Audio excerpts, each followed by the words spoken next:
Hello, friends. Hello. Hello. They're like, we Again. just saw you, llama. I know. I know. Here I So am again. I'm going to just say Laura Owen should have been a soap opera writer. I know Hmm. Hellville on your stream earlier for Couch Court, she said, trashy novels basically, but I Yeah. think she would do really good to write for like Days of Our Lives or General Hospital Certainly because she has the flair for the creative. dramatics. And there we go. That's a much better way of putting that. She certainly does. She certainly does. Um, but yeah, so we're back to talk more of the Netflix documentary that just came out last week, A Toxic Love Story that we reviewed on Wednesday right here on True Crime and Wine Time. So if you haven't yet, make sure you add that to your queue to watch over the weekend and Yes. hear our take on after as soon as we get done watching it. It's a doozy. It's a doozy, and I actually watched it again last night, or kinda Oh, listened to it as Double H was watching it. I was listening and trying to color, and I was like, "It just infuriates me even more. yes. Yes, It it does. infuriates me even more." But first, we should say hello to everybody. Hello, Christine. Oh, it looks like Buffy's here. Love Say it. cheese. Um, Laura definitely could be a creative writer. Yeah, she should. I mean, you She would think, but should. here we are. But here we are. Why would she do that, right? Why? Why would she do something logical? Also, guys, as you're coming in, don't forget to hit that like button. It lets Yes. everybody know that we're live. We're going to be talking about what Netflix did left out of the documentary, as well as some additional things. If you're not subscribed to the channel, please do. And hit the notification bell so you never miss when we go live or drop an episode because we're always doing something Yes. on this channel, that's for sure. And we may have a little video that I'm doing as an update later because a guy that Angela dated before Jason Mhm. did a TikTok about his experience and shared some pictures. And he says, if you have questions, reach out. So I reached out to him to ask him if he would be willing and come on and talk Oh, with nice. us. And even if we pre-record it and if he just wants his voice, I figure he won't be scared of his face since he's doing TikToks about it. Yeah.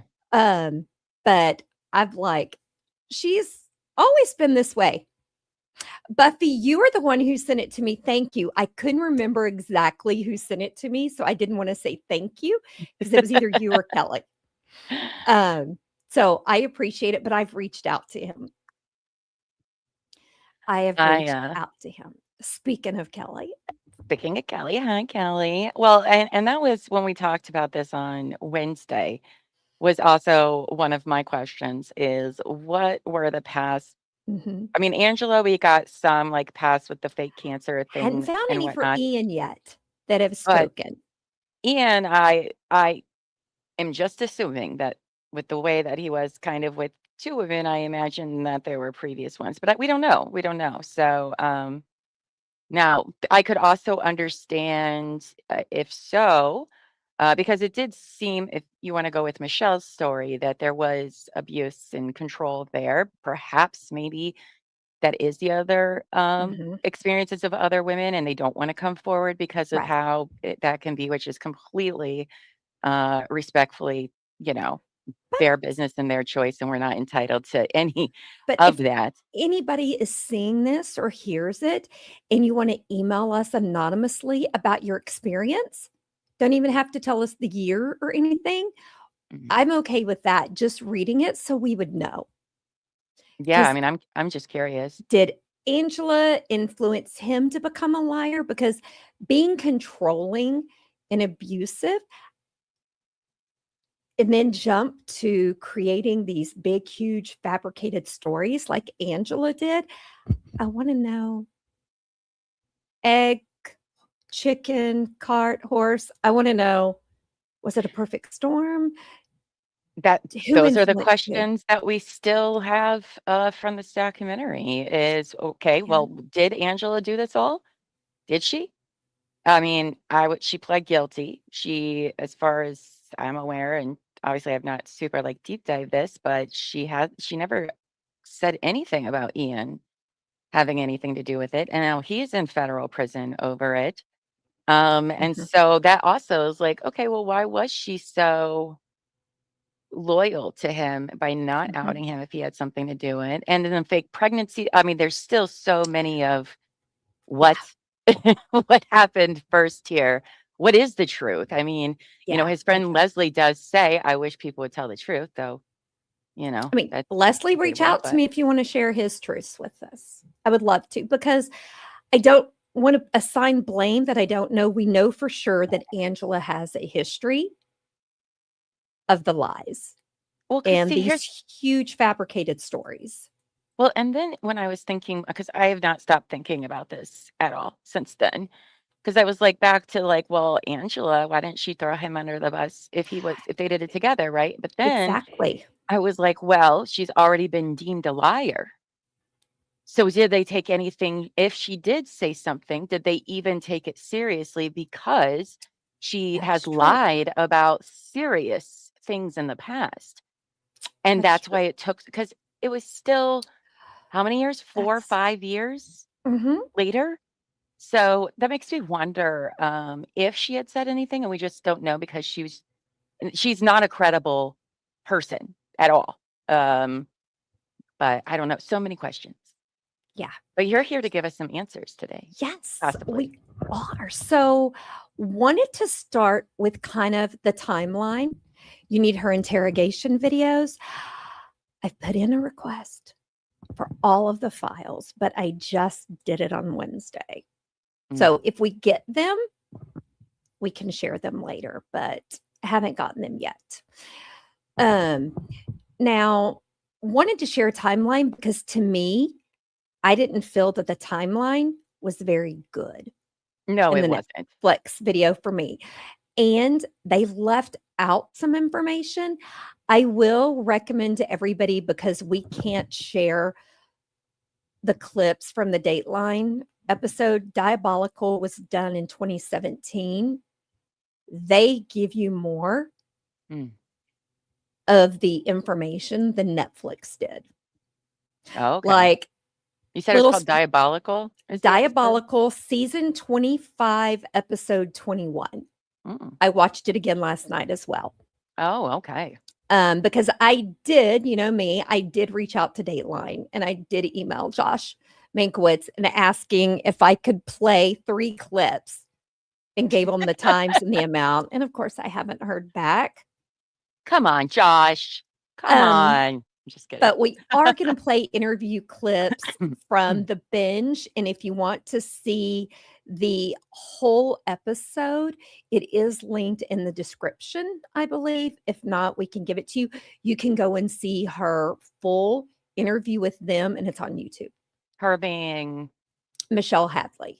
okay, Michelle. All right. They interviewed her like the week before the documentary came out, and then they held on to it until the documentary came out. Mm. Uh-oh, are you getting a message? God, no, it's not a big deal. Okay, I'm like, did I not put it in there? Mm-mm. No, Um, no, no, not at all. It has nothing to okay. do with any of that. I'm sorry. So no, that's okay. So the first thing is there is 3 different dates thrown around for when Michelle and Ian met. According to the official court records, they met in October of 2013, Okay. where Netflix said they met in August. Oh, okay. And that's why when you look at them going to New York in December, you're like, okay, that's not that fast. Yeah. No, they met in October of 2013. And then he took her to New York in December. See, that's why I'm like, he's such a love bomb. Like he is. I Yeah. mean, he was like that with her and he was like that with Angela. Yeah. I assume that's how he has been always. That's the thing. So But we are going to share the audio clip where she explains about their trip to Disneyland. okay. Okay. And I know a couple of you are also Disney fans. So I'm confident that you will all understand why she felt it was so magical. And this you said before you started. This is from The the binge. the They're on binge. YouTube. Binge. Okay. Their official channel name is, I wrote it down so I wouldn't forget. And this is not an ad, but if Viz does want to sponsor us, I just started the reading glasses drops that you no longer have to wear your reading glasses. They're daily drops. So I Oh. just started them this morning. Oh, okay. What is it? Okay. It's called Viz. Yeah. Oh. So they are Crime Scene The Binge is what Okay. their YouTube channel is called. So if you want to see the whole thing there, you can go. It's really good, but here's an audio clip. Really stands out to me, and that was, our second date. He took me to Disneyland, and I hadn't been to Disneyland since I was high school. And I remember thinking it was a little bit of an odd choice, because we were two adults. But then I thought, well, how like romantic. We're going to this kind of fairy tale place, and Mm. when we got there, he put down. I mean, it must have been at least $200 as a down payment for an annual pass for me. And he said, we're going to be coming here a lot together. And, Oh. I'm thinking, Right. "This is so romantic. No one's ever done something like this for me." And so I remember thinking, well, maybe this is it. Maybe this is what love is supposed to look like, someone who really cares about me, um, you know, does these nice things for me. Oh. And, I got a little swept off my feet in those Right. moments. Where, where's Hellbill's red flag she had earlier? I might need to invest in some props too. So what also is interesting about that, guys, and we saw in the documentary, she said that she hadn't dated a lot. Mm. So she didn't know. Guess what, guys? Hmm. Michelle was married previously. Oh. She got married to her high school sweetheart, and it didn't Oh. work out, and they got divorced. So I find that interesting that she said she didn't know a lot about love, and that's what she thought maybe it was supposed to look like, but yet she had been in love before in high school, and they got married. Yeah, but young love is very Is it naive and different. How long between the two was there? I don't remember how old they all. Well, I don't think they said how old everybody was when this she was like 23 or occurred. 24 when she When met Ian, oh, but so baby in the world of still a baby to me. So still the yeah. same age as she was for the high school sweetheart. Because I think until you're 27, 28, that's when your brain really. So I found that interesting. Not a bad thing at Mhm. all. But Doing that. my first thought was this was her first relationship. Mm. When I saw the show, even though I knew her story, but I didn't know she'd been married before. And so I started digging into it because I thought, your very first relationship, I could so see how you had the Disney princess fairy tale Mhm. and the fact that she'd been married before and gone through a divorce. To me, oh, you had to go out and come back in. Hmm. Is that YouTube's been YouTube doing it being all day. Yeah, it was YouTube's like that for crazy? people earlier today too. Yeah. So I found that was interesting. And I Mhm. also found it interesting that on your first or second date, you're willing to plop down that much money for an annual pass. I don't know what the annual passes were back then, but I want to say now they're about $1,100. Holy shit. So, Jeez. Wow. I mean, and that's the one that'll let you go to Disney World or Disneyland. So I Wow. found that interesting because how do you know you want to spend that much money on a person in the first couple of dates? And that should be a red flag.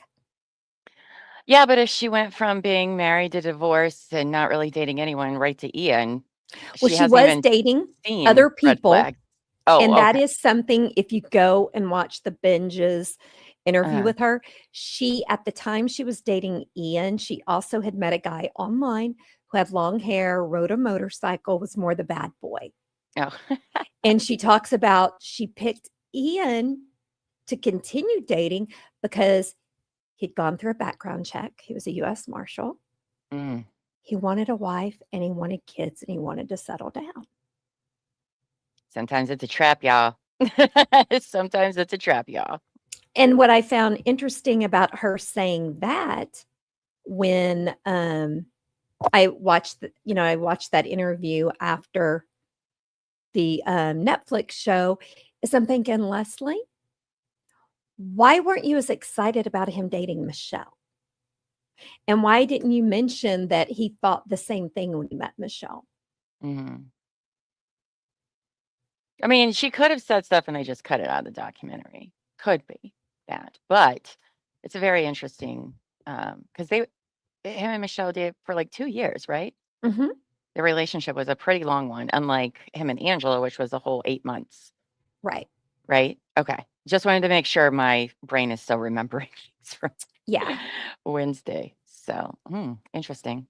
So I found all of that interesting. And the other thing is, he went to Disney 2 to 3 times a week, is what he said, or what was said in the documentary. And I got to thinking about that because even I before I was married the second time, I got into a very serious relationship with a guy that had worked at Disney, and his Mhm. best friend still worked at Disney. Um, Even he didn't go that often. He went a couple of times a month. Yeah. He didn't go a couple of times a week. So How I could you? found The job. Like, that interesting because stuff doesn't change that much.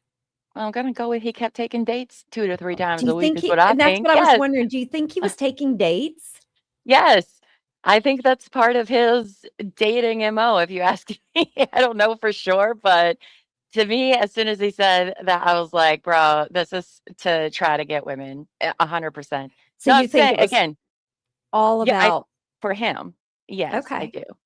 do. Because they want you if everything Michelle said was true about their relationship, and I do imagine it was still like that with Angela as well, the controlling all of that, the first thing they want you to do when they're love bombing you, when you're with Mhm. a narcissistic person who also could be abusive in different ways, they want that romantic glow to be all of, Love "Look that. how amazing this guy is so harmless. We're going to Disney World, the safest, most romantic, easy," like, it's to lure in women, to trap them. Because then I when would they have do fallen start for it. doing this, well, exactly. Because then when things do start getting weird, you're gonna remember that time and be like, "Yeah, but he was really nice. That doesn't make sense to how we first met. This is a trap." That is true now that you say it that way because I would have fallen for it. I would have been Yeah. like, "Oh my god, that means we could probably have our wedding at the castle in Disney World and stay at the Grand Floridian." I mean, I would have been okay, so I am as naive as Michelle, and I am in my 50s. I mean, many people I don't know that to be true that it's his MO, but that's immediately what I thought. Yeah, And see I'm also not saying that's all men who go to I'm talking specifically specifically. Ian. That's why I wanna know more about his past relationships because there's no way, Yeah, that that's these 2 because look, he took her to Disneyland on the did he 2nd date. take 2 months Angela later, there we went to too? New York, probably, probably. He's And all Buffy, about it.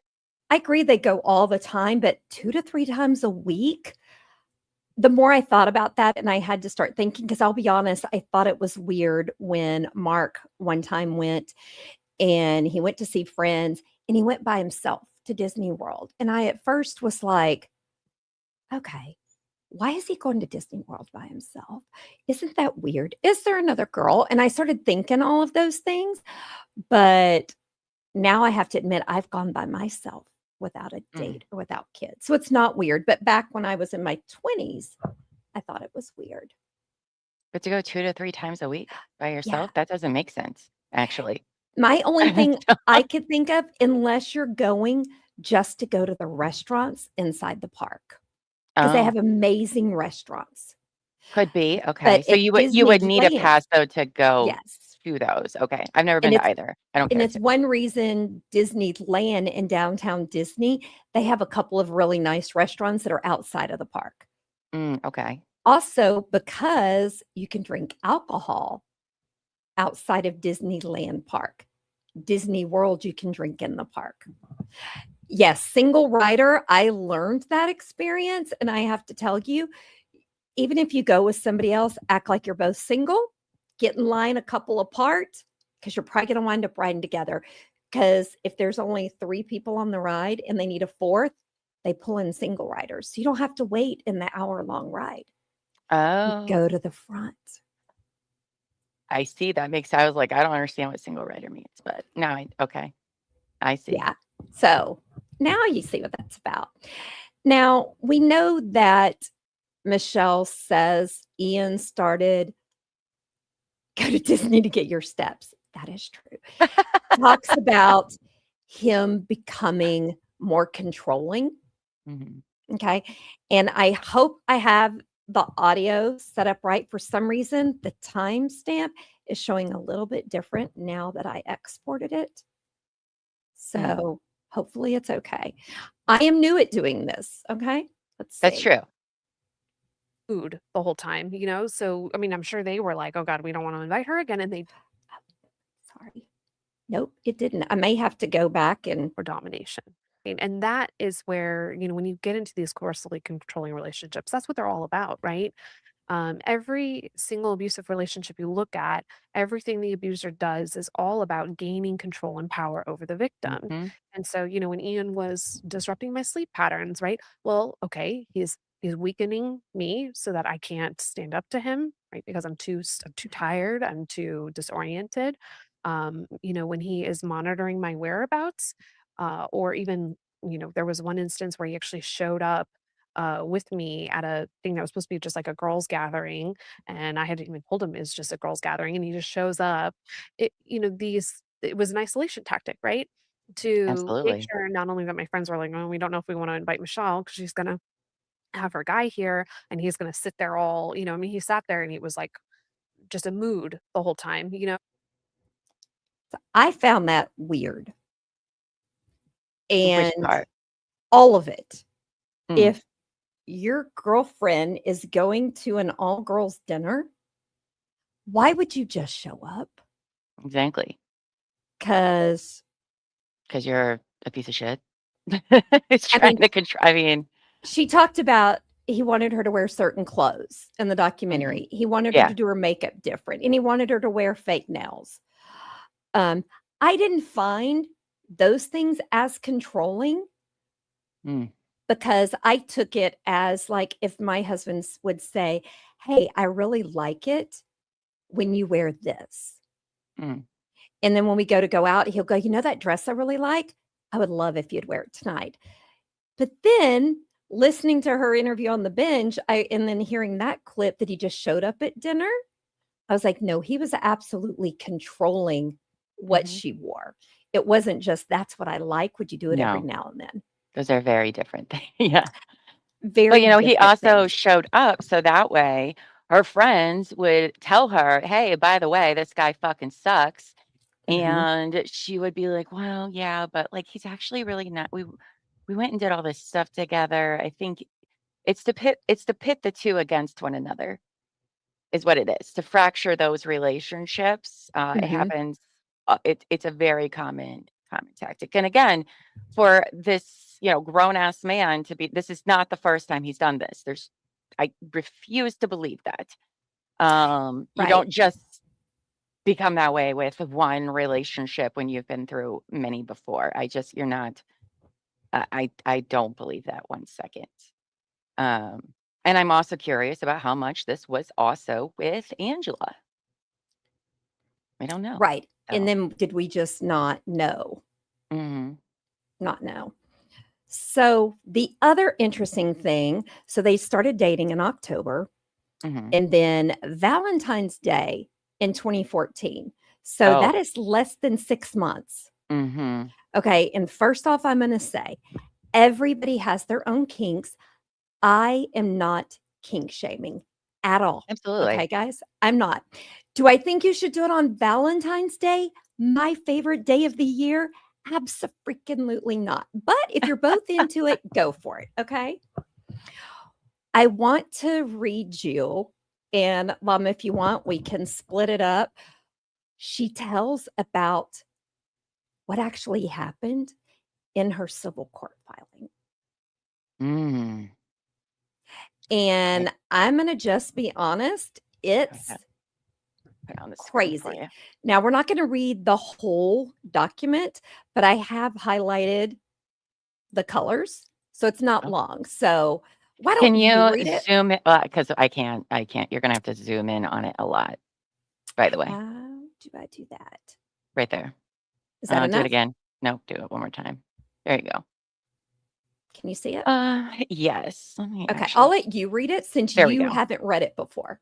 All right. So I'm sorry, but you said this was, About Valentine's Day.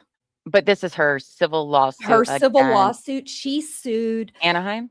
Anaheim, the Okay. officers, Ian and Angela. Okay, that's right. All right. So it says the relationship deteriorated as defendant Ian Diaz became controlling and abusive, including persistently badgering Michelle to indulge his sexual fantasies and begging her to have sex with strangers.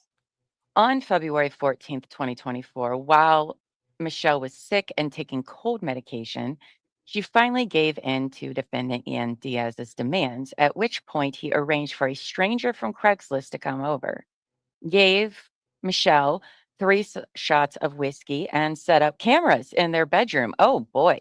Ooh. Yikes. Uh-huh. Defendant Ian Diaz filmed and watched from another room as the stranger had sex with Michelle. Michelle was traumatized by the incident and later confided to defendant Ian Diaz that she felt like the encounter was a rape, which characterization angered defendant Ian Diaz. Yikes. Because in the Yikes. documentary, they made it sound like she was totally consenting. I didn't quite. I mean, not that she was pushed into it. That yeah. I I mean, still didn't think she was like, yeah, I want to do it. But she was on cold medication. Plus, they gave her whiskey. yeah. I'm more concerned about the videotaping because I wonder if he weaponized that against her. Well, he You know, did. of course he did. And I highlighted it in a document. Sorry, I didn't realize we were. Yeah, I'm trying to finally find it because there are so many. But basically, he admitted Mm, that because she wanted him to get rid of that video. yeah. I'm looking to see if it's in here.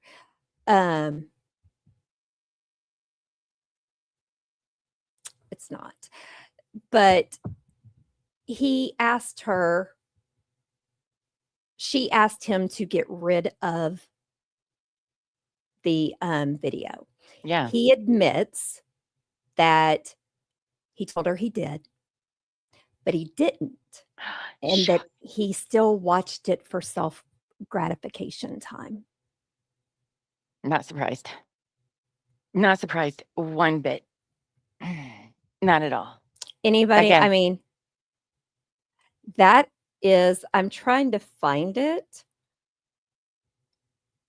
Okay, hold on. I'm going to stop sharing it. I did not do as good of a job as I thought I had labeling everything.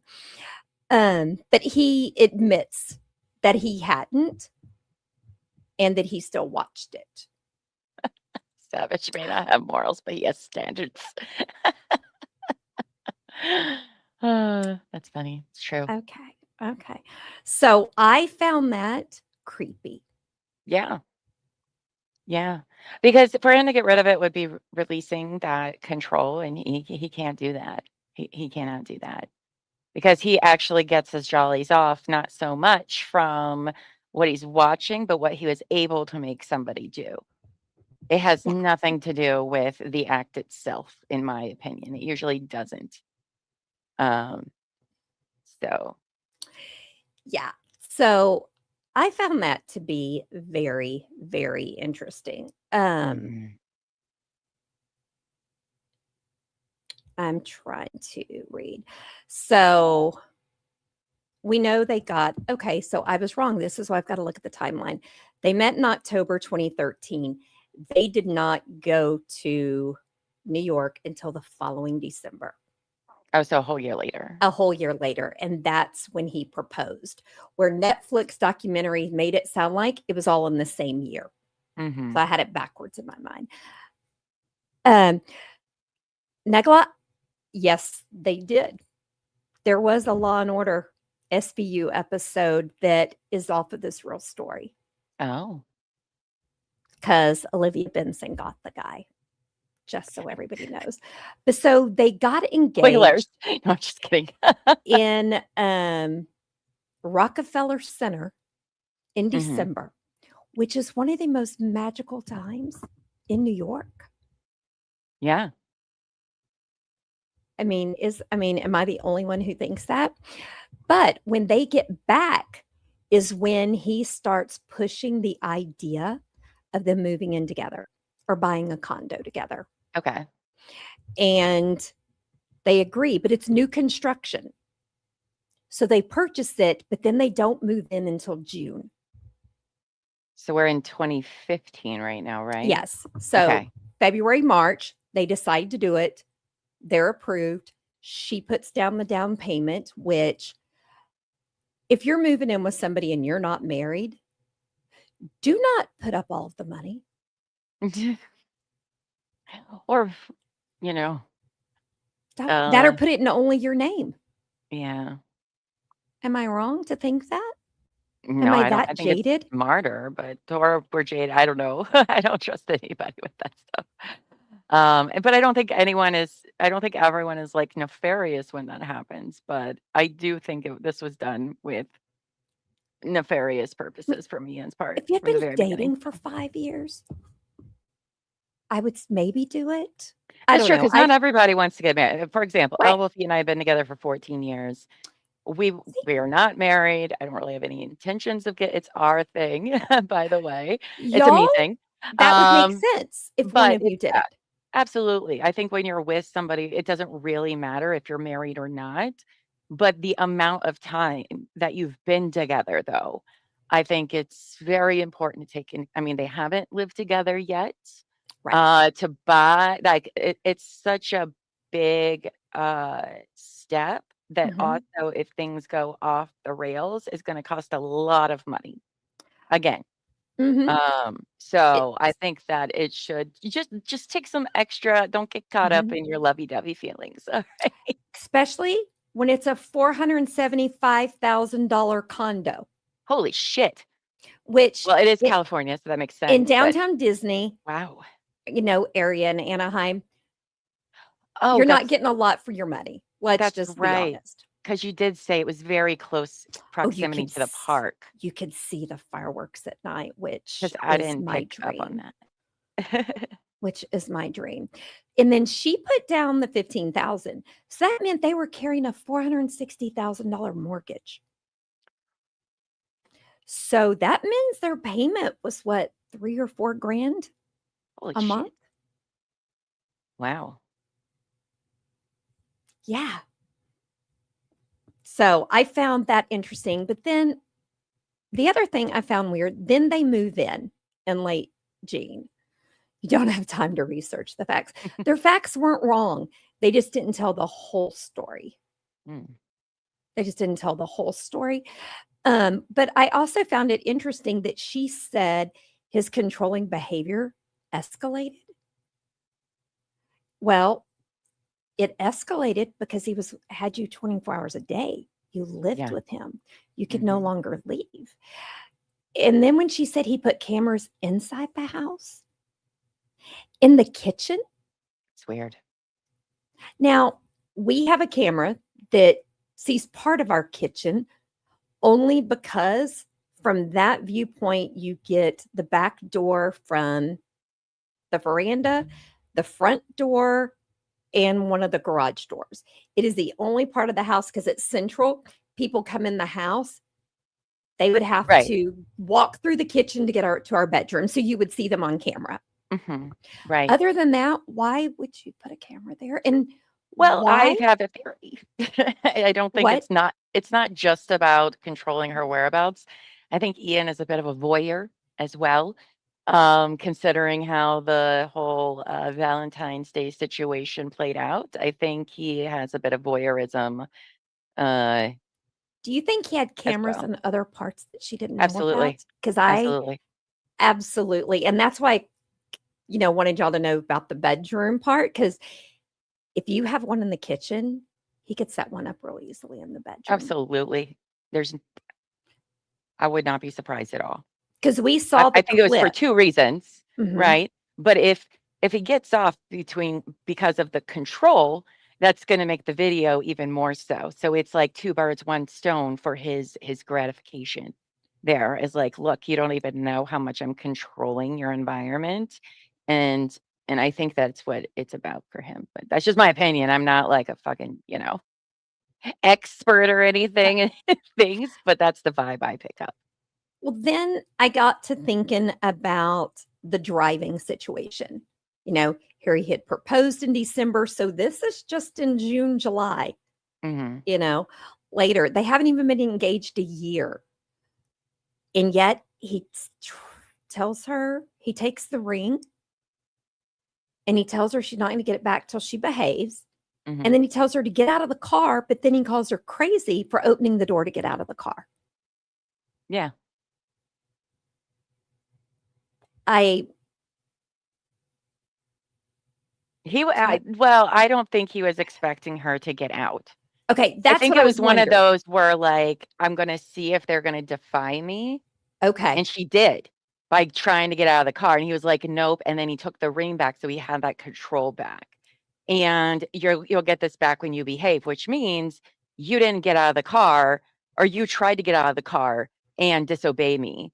Even though I told you to do it, you were That's the going part I to was do like, that. That's what I interpreted. okay, because I was like, why would you tell her to do it and then get 'Cause mad when she tries to do it 'Cause he unless realized he you're hadn't broken her enough, okay. and I, I I think that was figured a you test. might have a good insight into that because I mean, I don't know. I really struggled with that because I'm like, Mhm. then I tried to relate it to a wife telling your husband, sure, go out with your friends. I don't mind. No, I don't think it was like that And most of at the all. time you should know better. No. But see, Bells, you're saying gaslight. I was like, is that Mhm. gaslighting? Is that more of a mind game, keeping her off her I mean, balance? all of them. I do think it was a test to see how much more he needed to break her, hence, "You'll get this back when you behave," code for "You'll get this back once I feel like I've completely dominated and broken you." Because you trying to get out even though I told you to, is not he did not like that. Well, and the other thing in the documentary they didn't make real clear to me, they moved in June. It was in August that she called her parents, and you can hear this in that diabolical Dateline episode. She calls her parents and asks if she could come home. Mm. And they, of course, say yes. That was in August Of of 2015? 2015. They moved Okay. in June. This is in August. Mhm. Oh, I bet it ramped up real good. Real real bad, not good. You know what Because I I'm mean? like, Like, yeah. they didn't make that as clear to me that it was that fast. I mean, you first move in with somebody that you're engaged with. Yes, it's always a trap when your wife says, go out with your friends. I don't mind, unless she really means it. Um, but that's supposed to be a happy time. You're supposed to be decorating it together, planning for your future. So Mhm. it must have escalated tenfold, Well, and every right? time she rejected whatever part that he was trying to control, I think that's also where so much animosity comes from him against Michelle, is not he never gave a shit.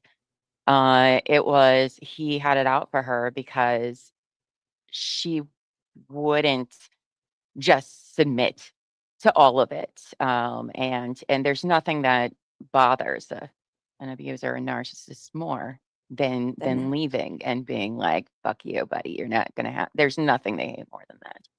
And I think that's where his hate and disgust from because other it over. I mean, yes, there is the money from the condo, sure, Mhm.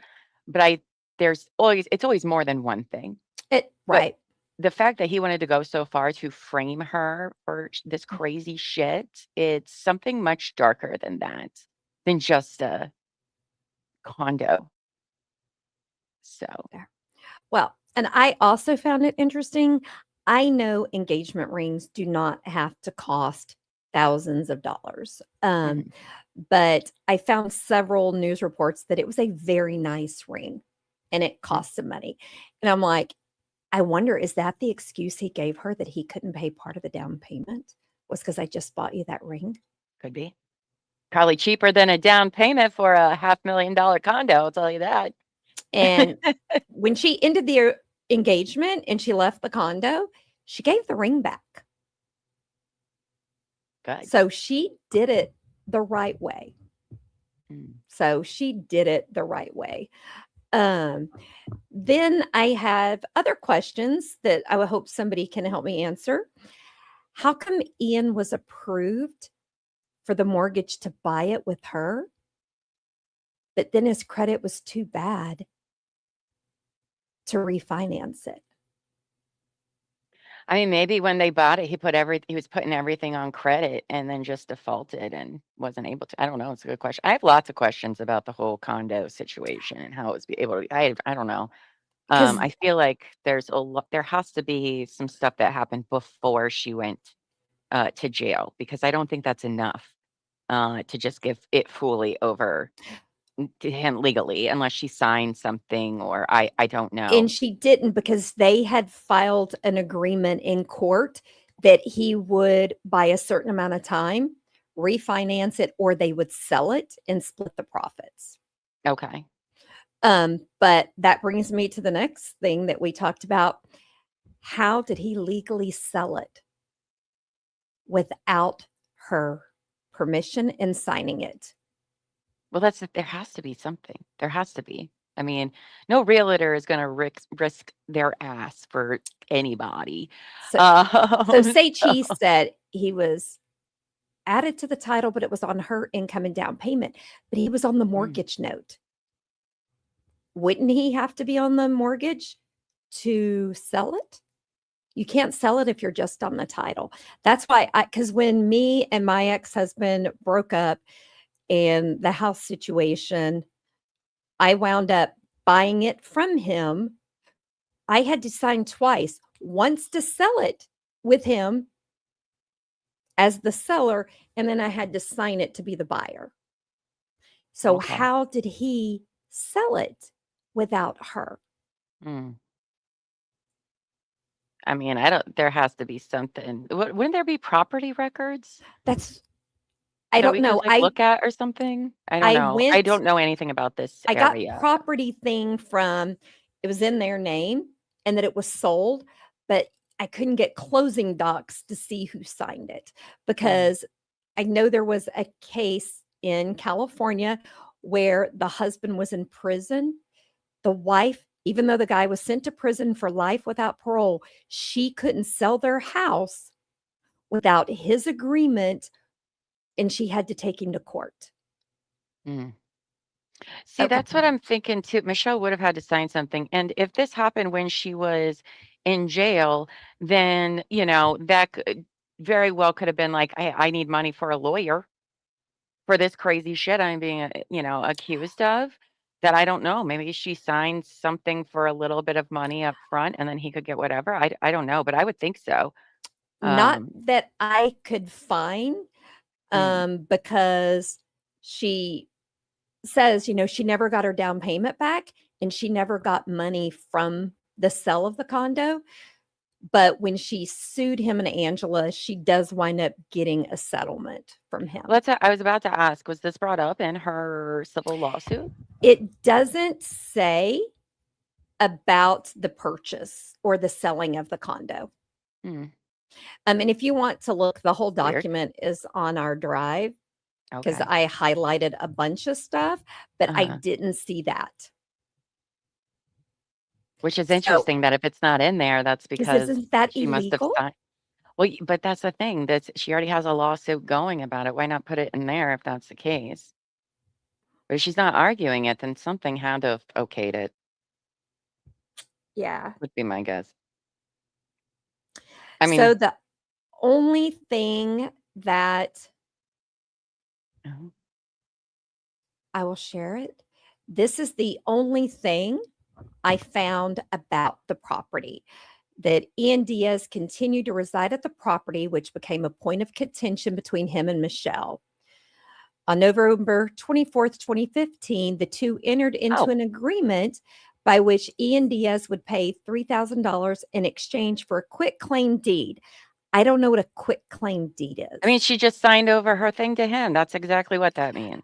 But then he failed to take any steps to assume the mortgage required by that agreement. But he So probably already had it in hand. He probably just he fucked her over some more, but then by the it's looks that of it. in June, his application was denied. Mhm. So how did he turn around and sell it? Because she gave him hers. So what happened here is she signed off her part, right? Gave it to him. He was supposed to give her $3,000. He probably didn't, but she gave it to him ahead of time. And instead of putting everything in his name like he was supposed to, everything was still in her name. And he sold Even it. though now at this point her name's not on a part of the deed anymore. Is that my understanding? So that's how. Because she already did it before she was ever in That's jail or anything.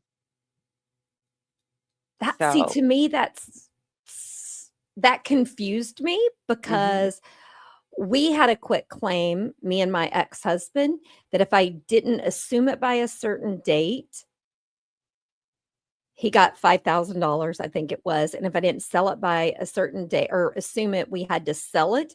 The quit claim went away. We both had to still sign it.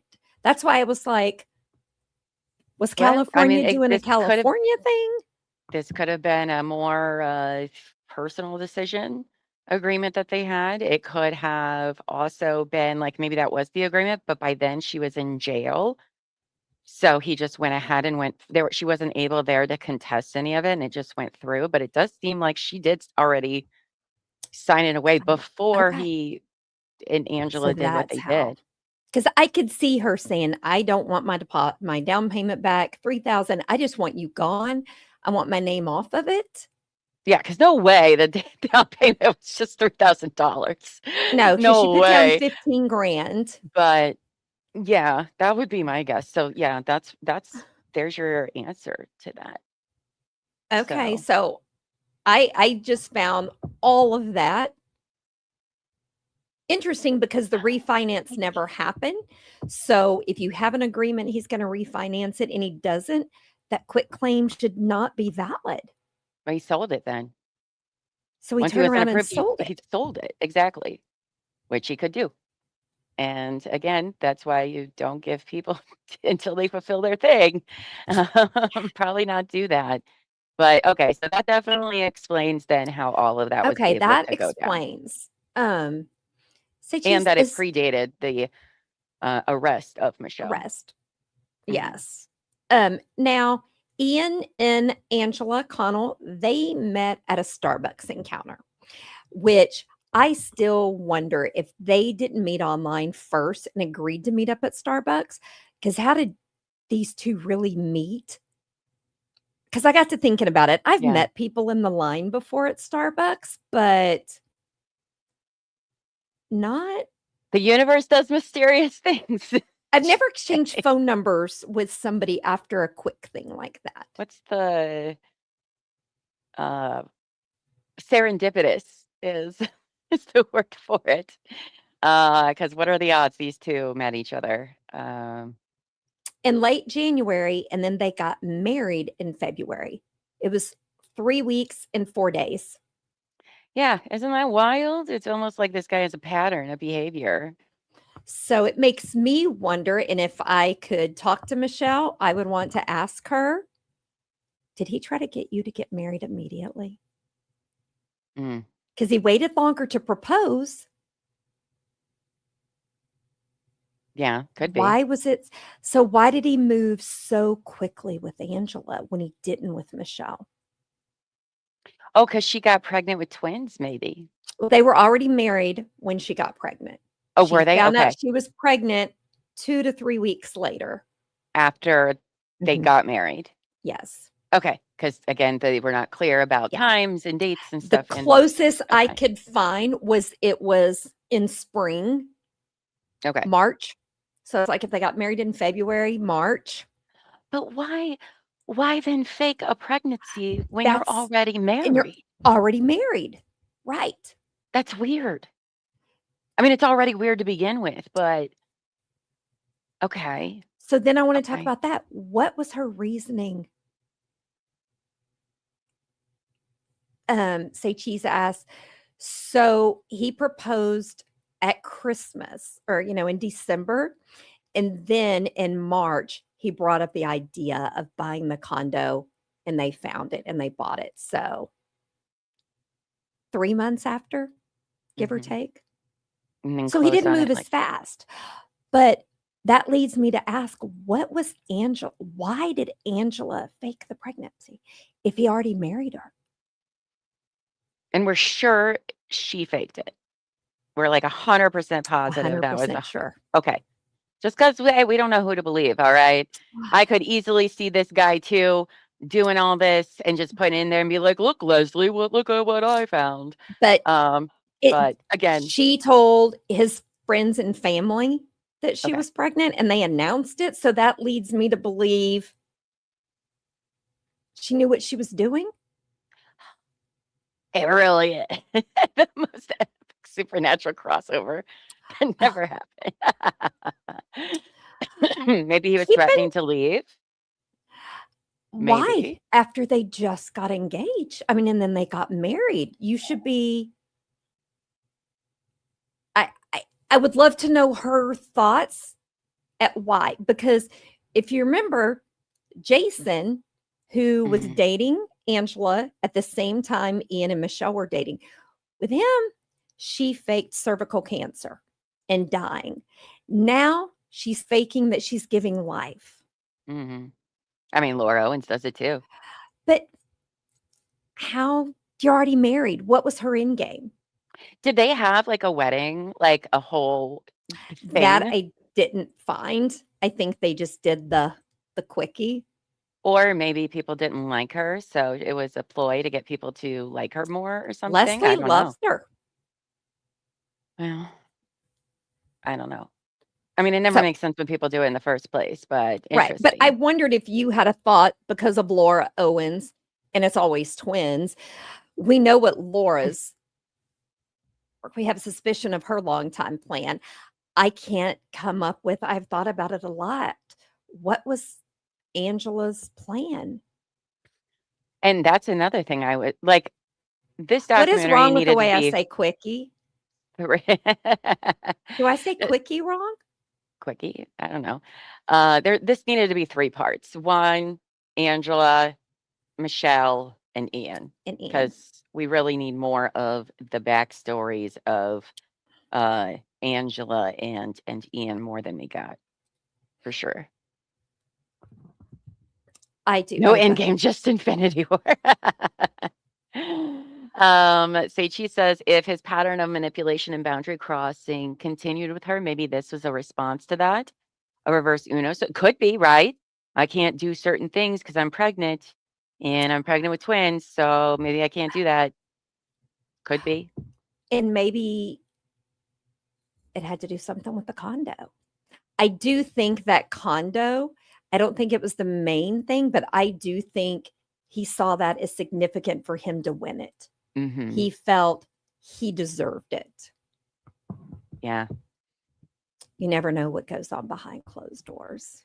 You never Okay. know what goes on. I mean, maybe there was other signs there and she used it as a, hey, you can't touch me kind of thing. I don't know. Or, but again, she's faked having cancer. So like And she was an anything is on the attorney. table. She lied about being an attorney. Exactly. Like it's hard to say. It is weird that it happened after they got married though. But then again, if you're just one of those people, it's hard to say because it just doesn't make a sense to a lot of us. So, Now, I also have part of the letter that the email that she sent to Ian. okay. And I am going to read it to you guys because That I can't. Michelle. Huh? Michelle wrote to Ian? Michelle. So, Okay. Michelle, in the Dateline Diabolical episode, you can go and watch it. Dennis Murphy reads the email. I have some of the verbiage. I can't show it because it's Dateline, but I want to at least read it to you guys. Absolutely, say cheese. Fireworks every weekend, Oh, every they're not every day. weekend. Say, geez, they're every night, aren't they? Oh Or are my they now gosh. just doing them on weekends? Because it used to be any night, every night, because you could go on a Uh-huh. Tuesday night and you still saw the fireworks. Buffy needs it to be dramatic. So, Oh, you need it to be a yeah. dramatic reading? Yes. Okay, let me try because I am not Buffy. No, while you're reading that, no, that's okay. You don't have to do that. Just kidding. Okay. I'm gonna go to the bathroom, but I'm still listening while Okay. you read this. Well, No. please make it where we can't hear you going to the bathroom. Yeah, that's what I'm gonna do. Don't worry. Okay. It's a huge fear of mine. Okay, please. So I am going to read this, guys, to you, but I have to play the Dateline episode in the background. But it first starts off. Please explain to your real estate attorney that God's law is above all laws, including the law of man. That to me, um, I'm trying to scroll through this. Then talks about the fact that the Lowe's store credit card had been paid in full, which tells me they had opened credit together, I'm guessing, or she needed to pay that off so that he could finance. I'm not sure.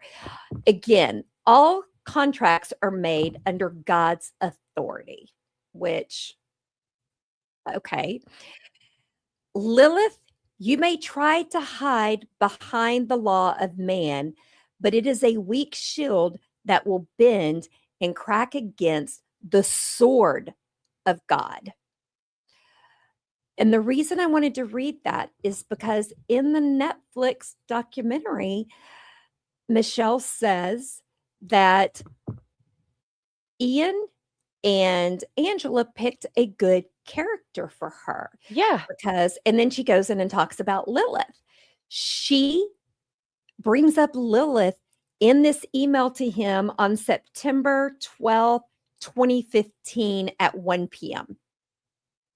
So she brought up Lilith. Yeah, they definitely made it not sound like that. Okay, so I wanted to know if y'all thought that because they just ran with it, right? 100%. So, and then she goes on to say, you told me I was your first love, but you did not treat me like the precious, perfect treasure I am.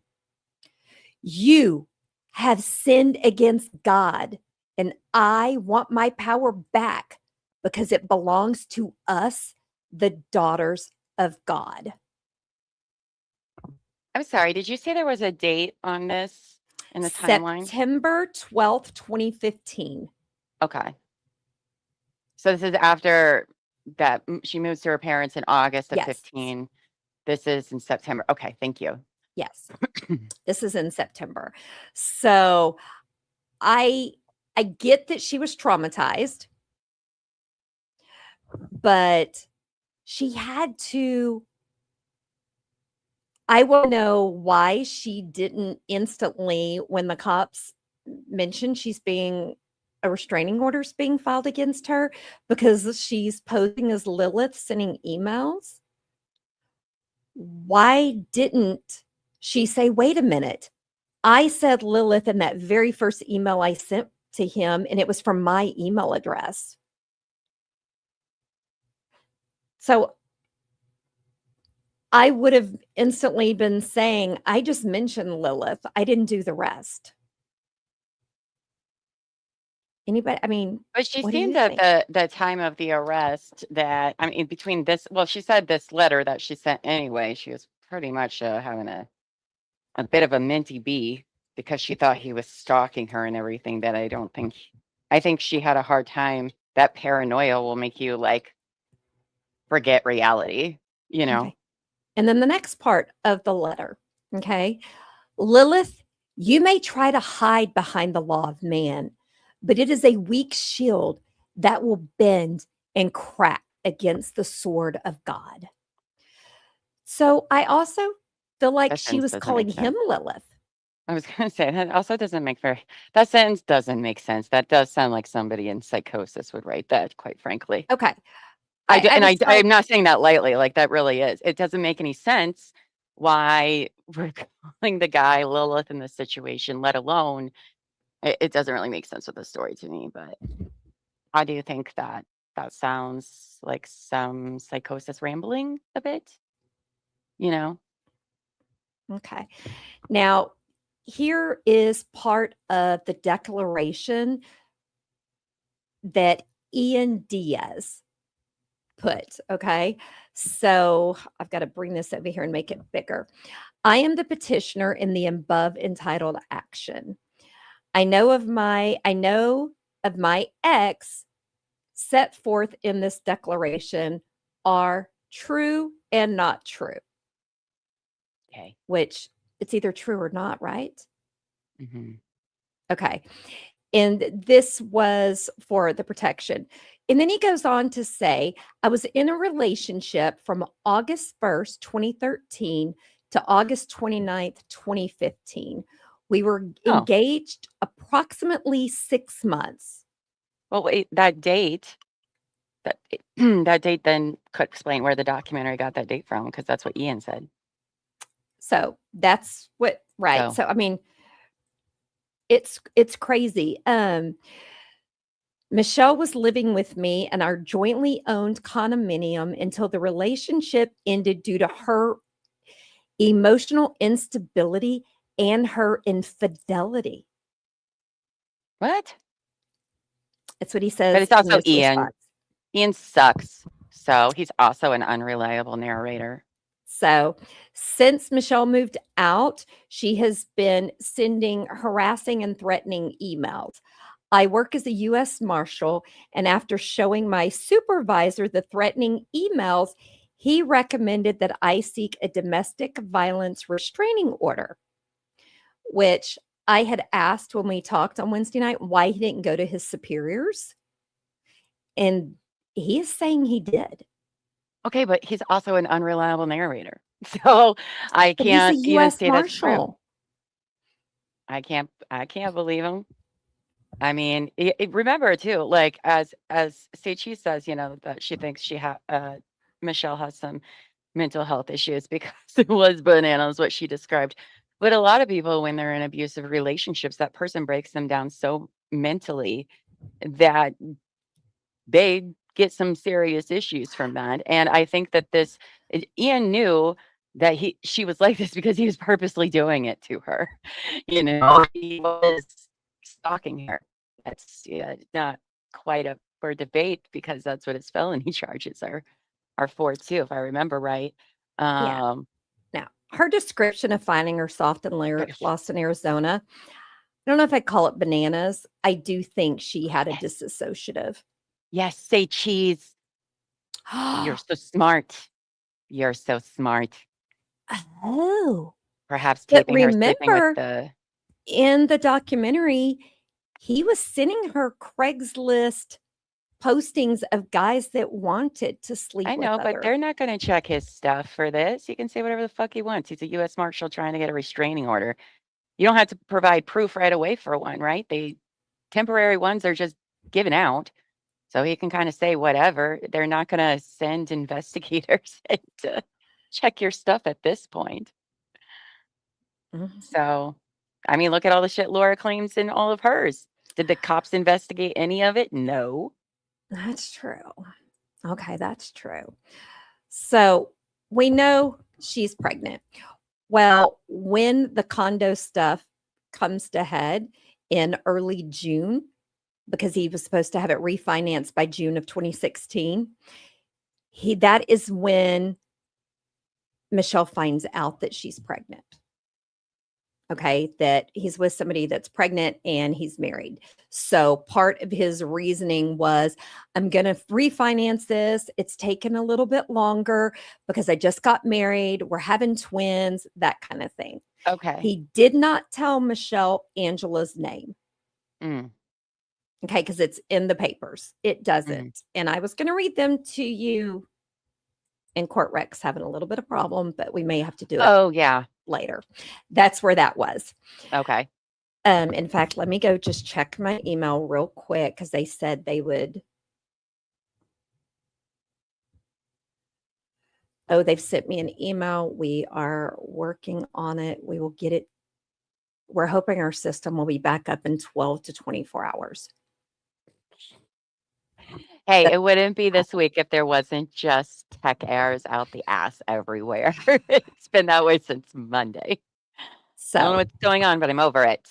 but what's interesting about those emails, the day after Michelle is told that he got married and is having twins, doesn't say the name according to the papers. The next day is when Angela gets the first email threatening her unborn babies and that they're going to be Mm, murdered. It was less interesting. than 24 hours later. Interesting. Isn't that interesting? And then Angela goes to file that restraining order. Okay, but back to their charges. We're going to So confused. We're going to look at the charges because I have lots of questions about the charges. Yeah, Okay. because if they're saying Ian sent all the stuff, then what are Angela's charges? I must Right. know. But So we're going to, so okay. Michelle is served. Okay. Now, in the Dateline documentary, Michelle tells Dennis Murphy, I didn't know Angela's name. I had never communicated her. I didn't even know what she looked like. She goes, I assumed she was living in the condo with him because they got married, but I don't know what she looks like. Mhm. Because Angela, and part of her restraining order was that Michelle knew what she looked like and came to her work and saw. Angela didn't work. I was about to say, did Angela even have a job? She did Because not. probably not. Because somehow probably not. She didn't. So that I find Okay. that suspicious. Okay. Now on June 6th, okay, they have done the restraining order. Michelle gives the police officers all of her electronic devices. Okay. Okay. And she gives them the passcode to her phone. Okay. And remember, she's living at her parents'. She's going to school for her MBA and stuff. And as we heard, that wasn't enough for her to get arrested. So then That wasn't enough for her to get arrested then? Okay.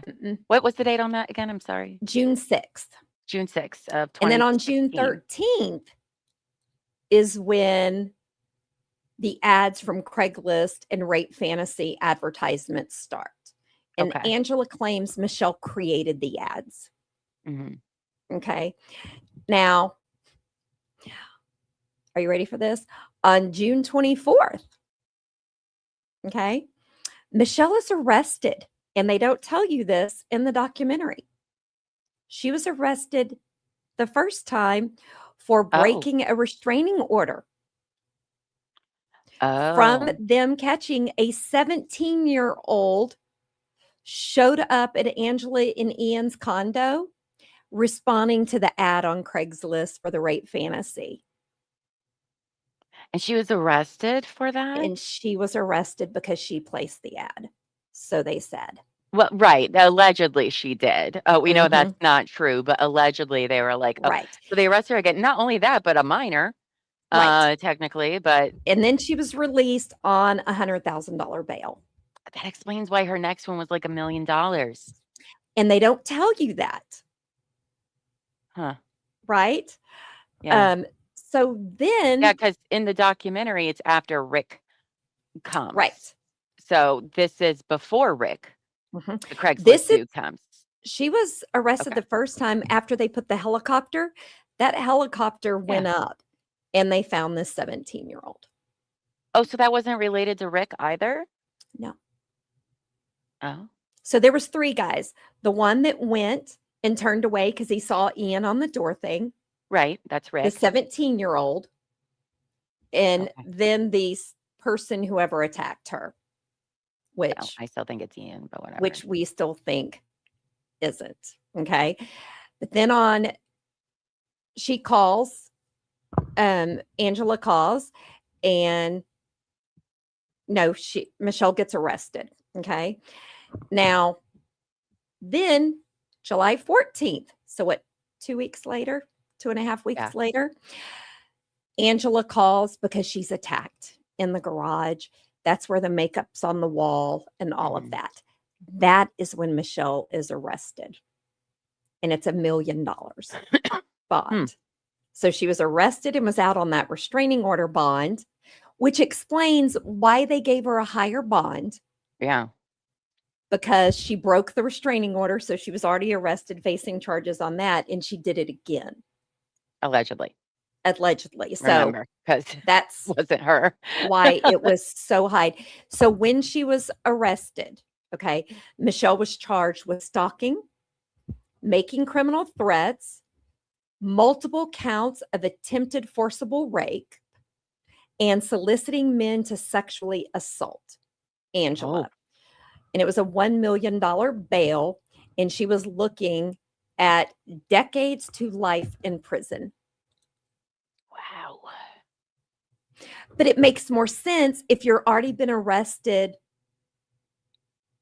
for breaking a restraining order and then you Mhm. break it again and you took it even farther. Yeah. So to me, it made a little bit more sense, because watching the documentary, you'd be like, wow, that's pretty aggressive for the first interaction with the law ever. Mhm. So that's Wow. what her charges were. Now, Michelle did not have an easy time in prison. I bet not. She did not have an easy time in And she's prison. in jail. Or not prison. jail. They kept calling it I know they prison. do. I know, because people are ridiculous, but it's jail. You go to prison after you've been convicted of something if they deem you to go to prison. Otherwise, it's jail. 2 very different things and experiences. But jail is a worse experience, according to most people who have done both. Um, But when she, bailed out that first time, they kept all of her devices. So what's interesting about that, so I am going to share this again. If you want to read the unhighlighted part, or you can read it all since you haven't read it before. Is that big enough? yeah. All right. So APD officers returned to, I'm going to read the paragraph for some Okay. context here. Returned to arrest Michelle for attempted rape on July 14th, 2016. And plaintiff Michelle was subsequently incarcerated in the Orange County Central Women's Jail. Because Michelle was accused of sex crimes, she was assigned to the high security unit. Oh, yikes. Where she remained for 2.5 months. Michelle suffered numerous indignities of incarceration, including harassment, cavity searches, and mistreatment and abuse from guards and other inmates. In October 2016, the deputy prosecutor on Michelle's case released Michelle and asked her to participate in a sting, during which she spent 3 days in a hotel room under police supervision. Michelle does not appear to know why this was necessary or what the sting operations. What? What does that even mean? And they put her on an ankle monitor. And made her participate in a sting, but she doesn't know what that's about. They never did anything with the sting. I don't understand this. I was hoping somebody could explain to me. I think they wanted to keep her on ice and told her she was going to participate in a sting so they could watch her while they were arresting Angela. That's what I think. I mean, I'm very confused about that, because if you're released, you're released. She wasn't understand. exonerated until January 9th. They let her out on the 6th on her own recognizance Mhm. with an ankle monitor. It wasn't until January 9th that they charged Angela. And then Michelle was totally released. So that is 3 days. 7, 8, 9. I mean, I would think though, if you're going to be part of a sting, they at least have to let you know a little bit, maybe not everything, but they have to let you know a little bit. Like, I don't know if you're going to be in danger or not. They also can't force you to do so. And that's part of her criminal complaint against the state, which, guys, she won $1.9 million. But That's there was weird. no sting. But if you look at the 3 days, they arrested Angela 3 days later. See, I was hoping Say Cheese would be in our chat and explain that to me. To me, it sounds like they were keeping her on ice. They wanted her where they could control who she talked to, thinking she's going to be part of a sting. Yeah, me too, girl. Me too. I don't know how true it just doesn't make any sense to me. And also why she would even volunteer to do that. That doesn't make any sense whatsoever. Because listen, it's not going to be part of your plea to get bailed out at all. I don't even think they can do that legally. But also what? That's why I was Why? confused, because thank you, Buffy. I had never heard of someone being used in a sting unless it's an informant, a confidential informant, Right. She doesn't or even lead a lifestyle for that to be. right. She would be the So, worst person to use, quite frankly. but Anaheim police, when they settled, they did not dispute that they put her up in a hotel for 3 days for a sting. It was a sting that just wound up not happening. Hmm.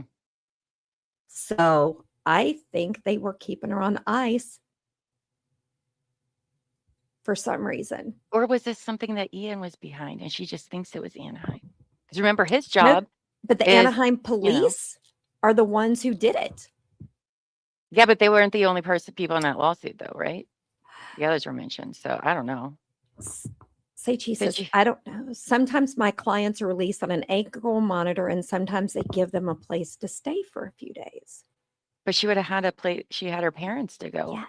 So, home to, but yeah. So I'm confused on that. And I was really hoping because she had a somebody lawyer here, too at this point.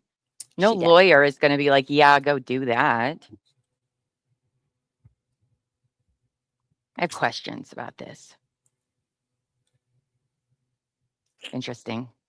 So then in this, they start giving more dates of when the emails started and stuff that I found interesting. So Michelle goes on to say she did not know what Angela looked like till she showed up at the hearing about the TRO, because she actually appeared for that. That's when she learned what she looked like. Yes, Yeah, Say it was Cheese. settled. So she settled with Ian and Angela. The courts granted it. Some of it, I can, let me see what page this is. I can read you the ending, but they found my understanding of the legal, and I'll be honest, I'm not the legal person. They granted it. So it went to court. So Anaheim didn't settle because they fought it, saying it wasn't true that they didn't have probable cause for the arrest. And the plaintiff proved with evidence that it cast serious doubts on whether the Anaheim defendants had probable cause for her arrest. So went to trial?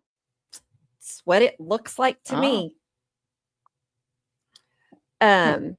So I mean, don't get me wrong, police the departments do court shitty things all the with time, but the plaintiff that the strange facts of this case do not cabin in the relevant case law.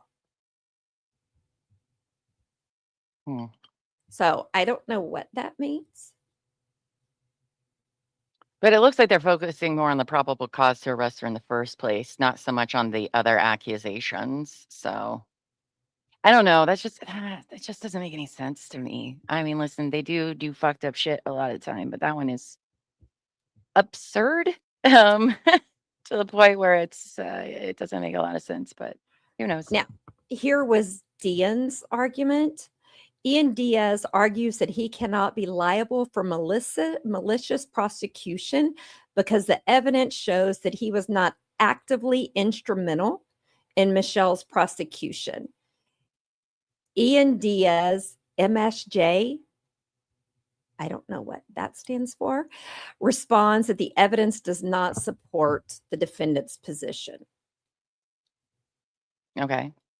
And they go on to say that a person can be held responsible if they place an ad, if they were part of it happening. When was the civil case? It was filed. Hold on, let me scroll back up.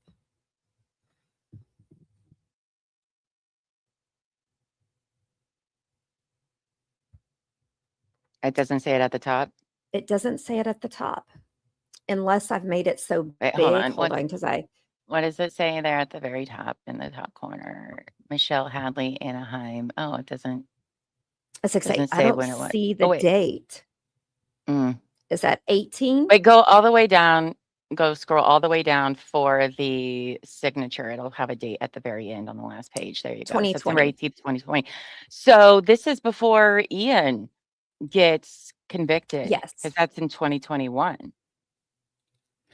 So here it is. The court grants in part the Anaheim defendant's motion for summary judgment. So they didn't go in So- front of a jury. Yeah. And the reason Angela and Ian weren't included is because they settled separately. Right, but a summary judgment is them just wanting the judge to go ahead and make a decision for them without going in front of So isn't that jury like or a anything. bench trial No, or no? No. Okay. it's just, hey, based on what we have already filed, make your decision and make it now. That's it. That's what a Okay. summary judgment is. Because that's what happened with Laura v. Gregg, right? Mhm. Both sides asked for a summary judgment to try to, get it quashed, and the judge granted both of them, and that's why both got to walk away because it was, well, neither one of you get anything, basically, sort of thing. So there was no trial put in place. They just asked the judge to decide based on what's already been. Is that right? Yeah. Okay. Now, and let me make this big again. I've highlighted some parts. And I'm going to say you read them since you understand the civil stuff is just so different to me. Oh, it is. I'm not even going to say Than I criminal understand stuff. most of it. But I found some of this interesting because my whole question was, why in the hell didn't they interview Michelle? Well, they don't have to. I know, but They don't have to. So do you want to read some of this? Because yeah, found this Satista's interesting. summary judgment is that the plaintiff hasn't asserted a cause of action based on pleadings. It's a way to get rid of a civil case quickly. Okay. Mhm. Okay. So I'm sure there are plenty also in the Karen Reed cases, I'm sure.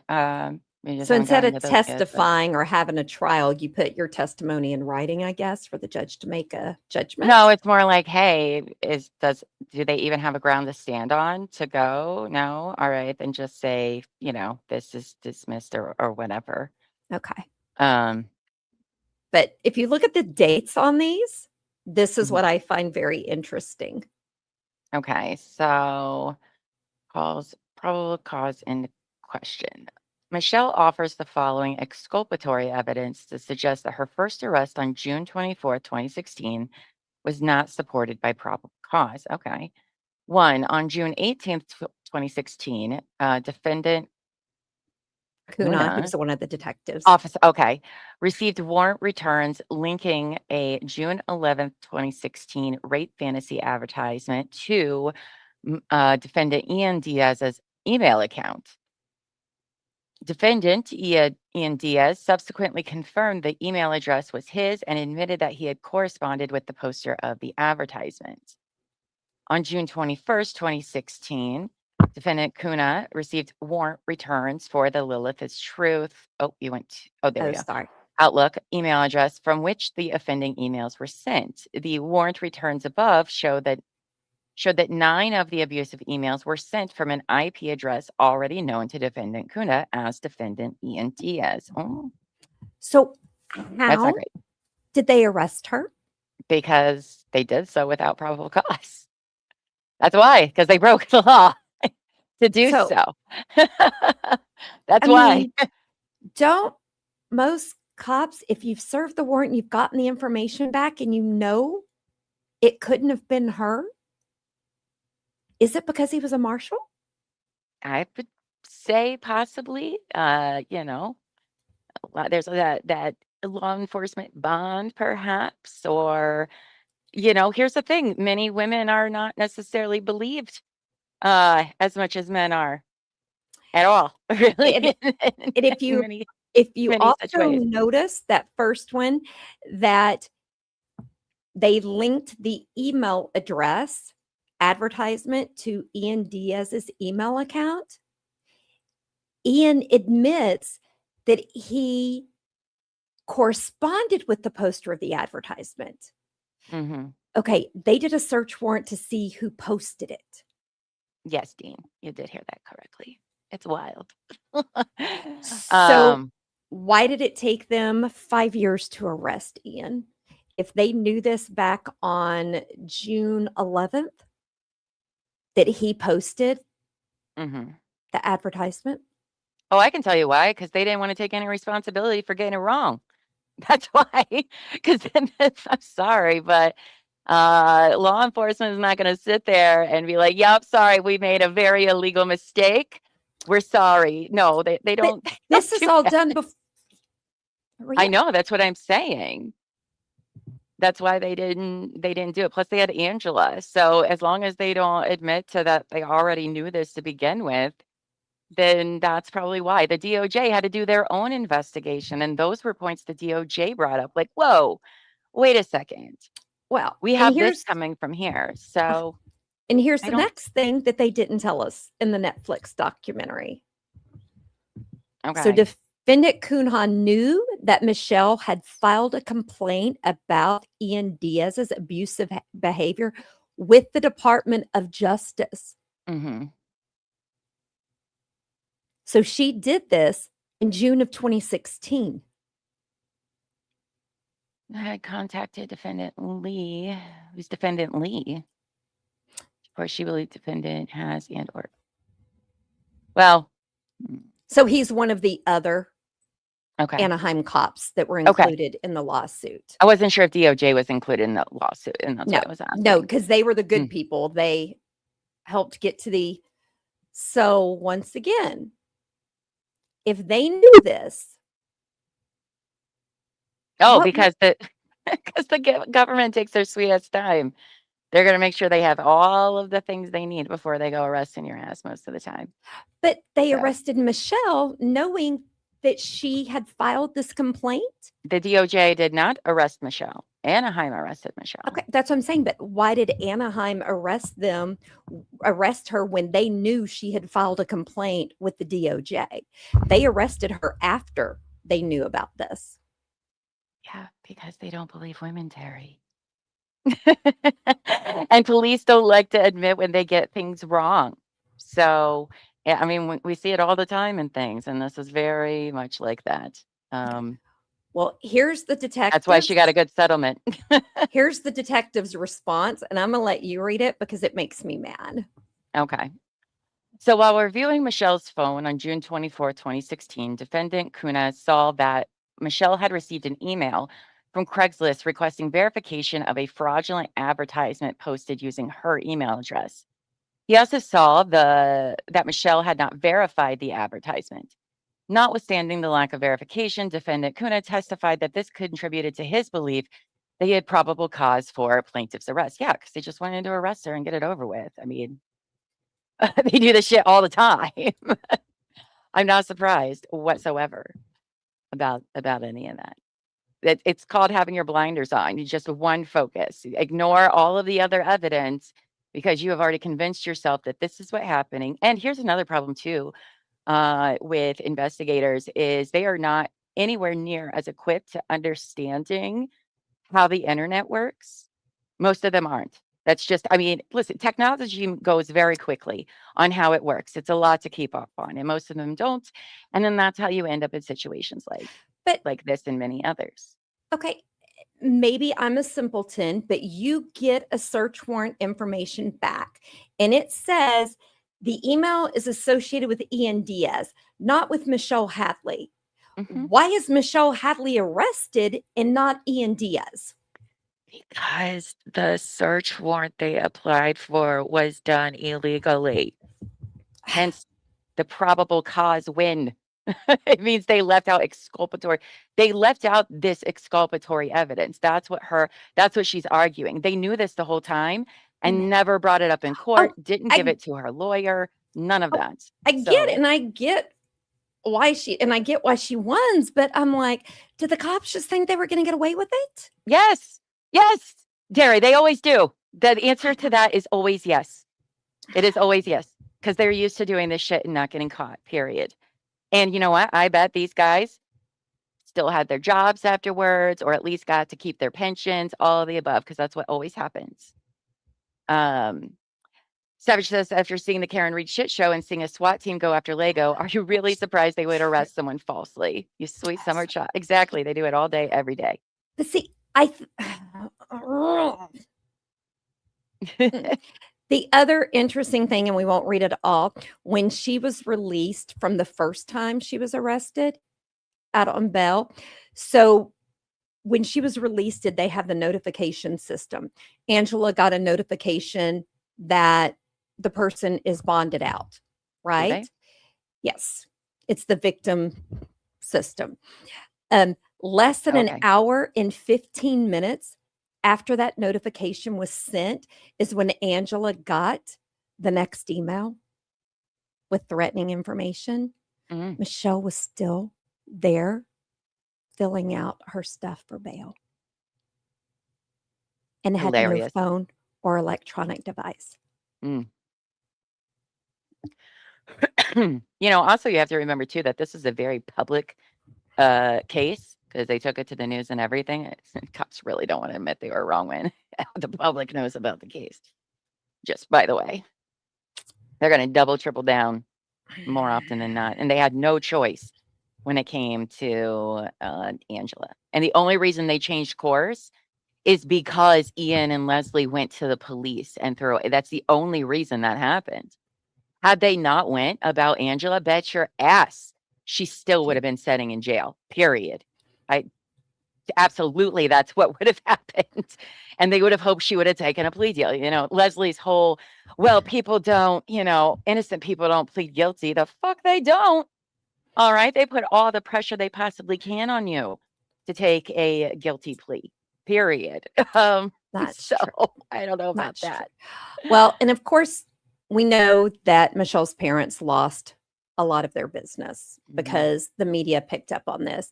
The one thing they don't share in the Netflix documentary is that Michelle's parents were honest with her. They were like, we can't afford to pay the 10% to get you out and still get you a good defense attorney. Absolutely. So Michelle said, I'll stay in jail. You just get me a damn good defense attorney, right? Because what? She'd have to put down $100,000 that you don't get back. And you don't get back. Because you'd have to go through a bail bondsman for the rest. Who so you keeps that money? The bail bondsman or the courts? The bail bondsman does at the end of everything. Oh, wow. So you put up 10%, they put up the rest, and then they get to keep yours as a deposit. They get to keep yours. That's why you don't. Now, if you paid all of that up front to the court, then you would get it all back. But that's not how. That's not how that system works. Usually, I don't know if that's the same everywhere. I can tell you that's the same here where I am. It could be different elsewhere. I just wondered. I've only paid bond for somebody once, and I knew I wouldn't get the money back. I assumed the court got half, and I assumed that the bail bondsman got half. Not usually, no. As far as I understand. I mean, I don't know. I haven't really used the whole thing, but I've made some calls before, and that's exactly what they told me. The the bail bondsman in the court did. So, Okay. but again, that's here. I don't know if that's every state how that goes, but Yeah. Well, then my next question, Michelle explains in the diabolical interview how her day went in jail. And I have questions about this. Okay. So her day started at 4:30 a.m. I think so. Say cheese. Hold on. Sorry. She says Ian sold the condo while she was in jail, then came forward that Angela was lying after he got the money. Is that the correct timing? Kind of sounds like it. It sounds like it. I don't know the 'Cause he's date well, that in the Ian went to documentary, police. So they that's what said I'm assuming, but I yeah. don't know that for a fact because I don't know the date that he went to Mhm. officers. But she still would have been in jail, which means he did sell Right. it while she was in jail. So, I don't know. So, Interesting, isn't it? yeah. So I found that interesting. Now, the other thing I found interesting Wait a that second. Hold on. So, he found out let's go back to this fake pregnancy thing, right? They were Mhm. married in February, him and She was Angela, pregnant in the spring. pregnant in the spring. So by the time he would have went to the cops and found this fake pregnancy stuff, she would have been 7 to 8 months That's my along. neck. We were going to talk about that here in a little bit. How was she Okay, not sorry. showing? No. It just entered my How brain was here. she Like, not wait a showing? second. Hmm. Because with twins, I would assume you start showing a lot sooner. And at 7 months, you would have been pretty big. Yeah.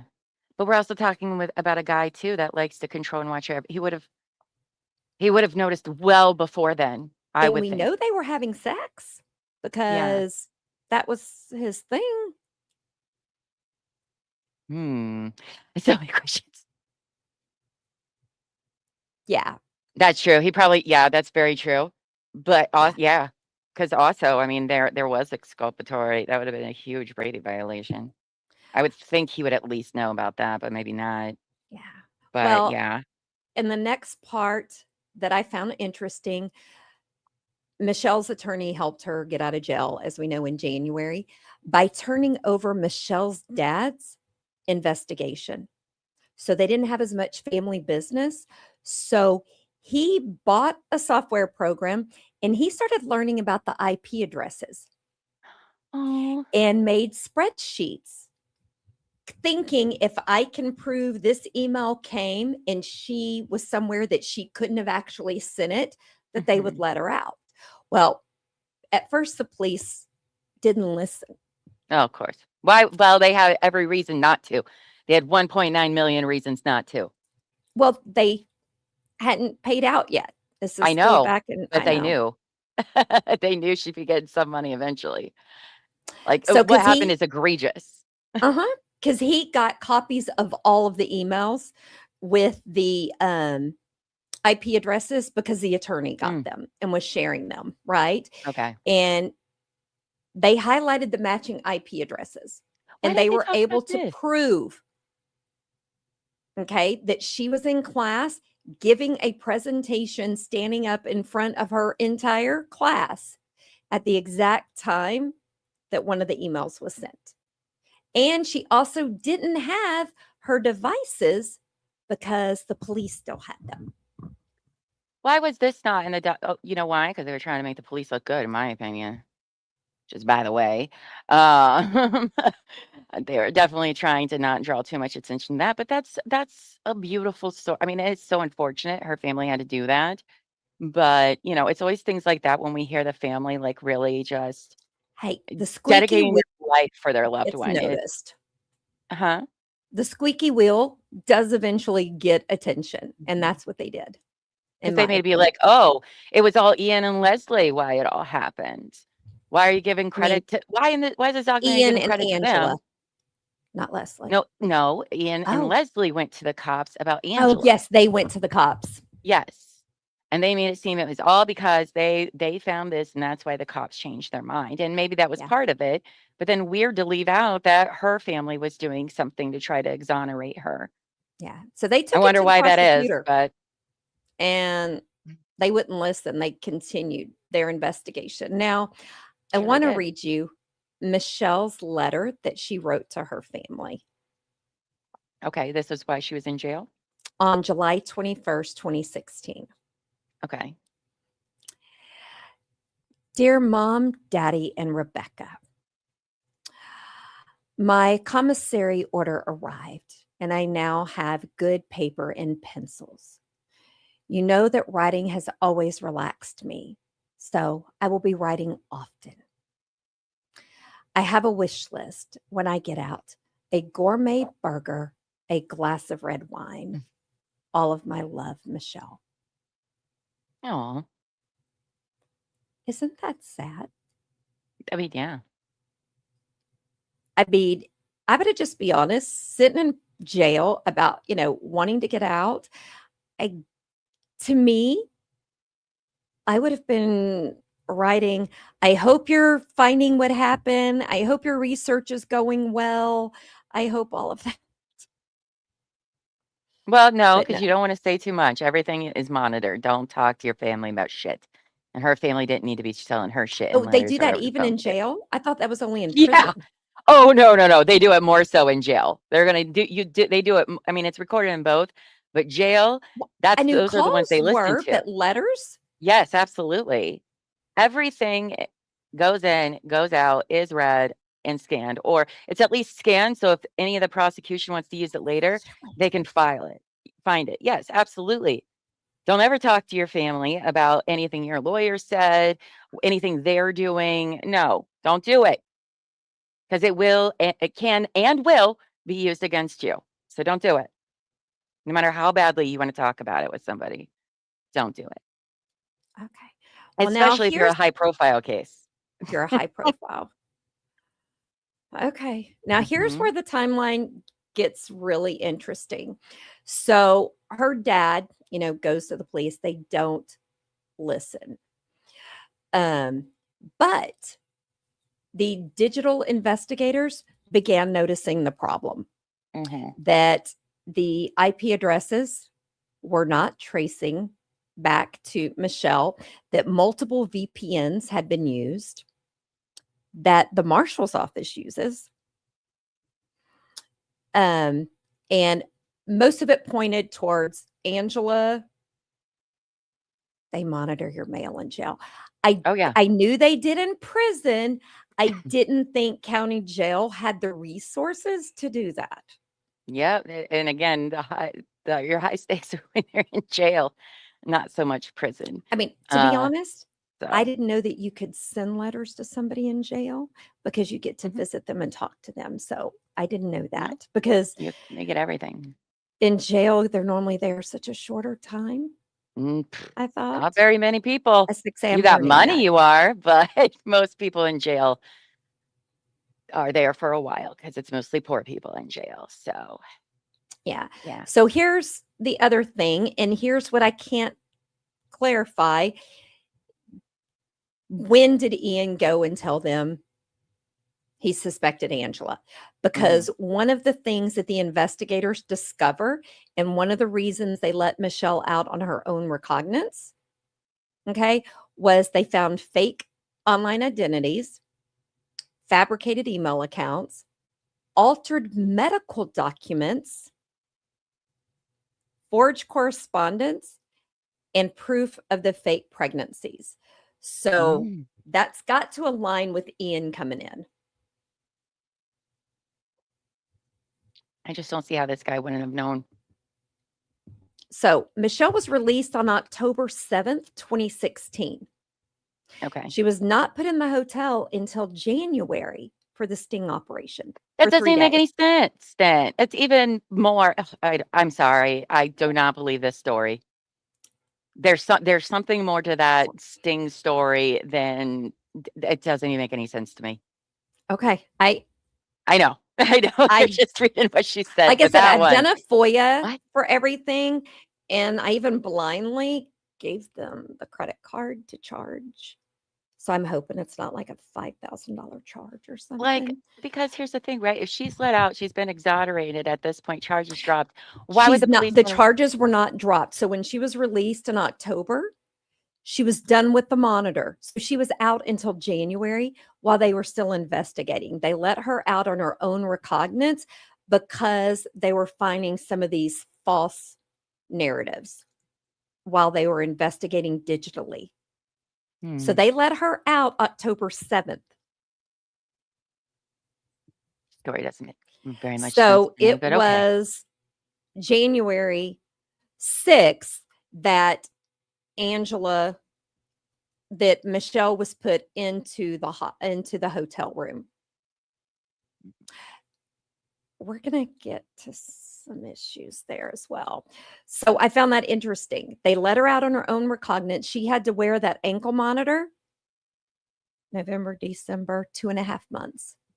Because in the diabolical interview, she talks about how she tried to cover it up Mhm, when she went to yoga and stuff because she was embarrassed by it. So interesting. they kept investigating. They take Michelle to this hotel room to do this sting operation. And then 3 days later, Angela is arrested. And Angela is charged with perjury, forgery of a check. Because guess what? Back in September of 2016, she forged a fake payroll check. No, you know what I'm wondering? This just hit me. This might make a little bit of sense, is that they put her up in a hotel room because they had a sting operation against Angela.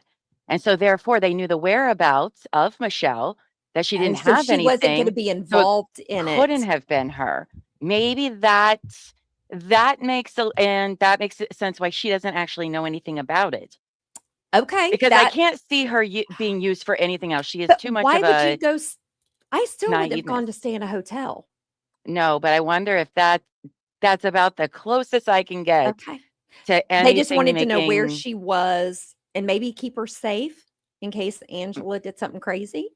could Okay. be. But But if they you're found trying to out. suss people out, you have your eye on that one, and you know that person doesn't have anything. So here we go again to try. I mean, I don't know what we're about to get into Angela here, but Yeah. So she was could charged be. with forgery because she had forged a payroll check from a county office and put it into an ATM. Who? Angela? Angela, in September of 2016. Oh, yikes. And what's interesting, her and Ian weren't together in September. If depending on when he went, that's what we don't know. I'm assuming she didn't live with him anymore, Hmm. but she also was charged with kidnapping, false imprisonment, grand theft, filing false police reports, and other fraud related offenses. What kidnapping? I What was the one after kidnapping? don't. False imprisonment. What's that? What are those I, for? I don't know, and I couldn't find it. That's what led me to doing the FOIA request because I needed more on Angela because I had done the FOIA for Michelle, but not for Angela. But I'm like, who did she kidnap? Can we do the charges again? What were they? I'm sorry. Perjury, Okay. forgery for a check, kidnapping, false imprisonment, grand theft, filing false police reports, and other fraud related offenses. So most of those are related to what sounds like embezzlement or whatever. Only a few could be attributed to this. But Was she in jail for this though? that's How what she much was of this? charged for. Because they're They combining too many cases here. exactly. So she was arrested in January, right?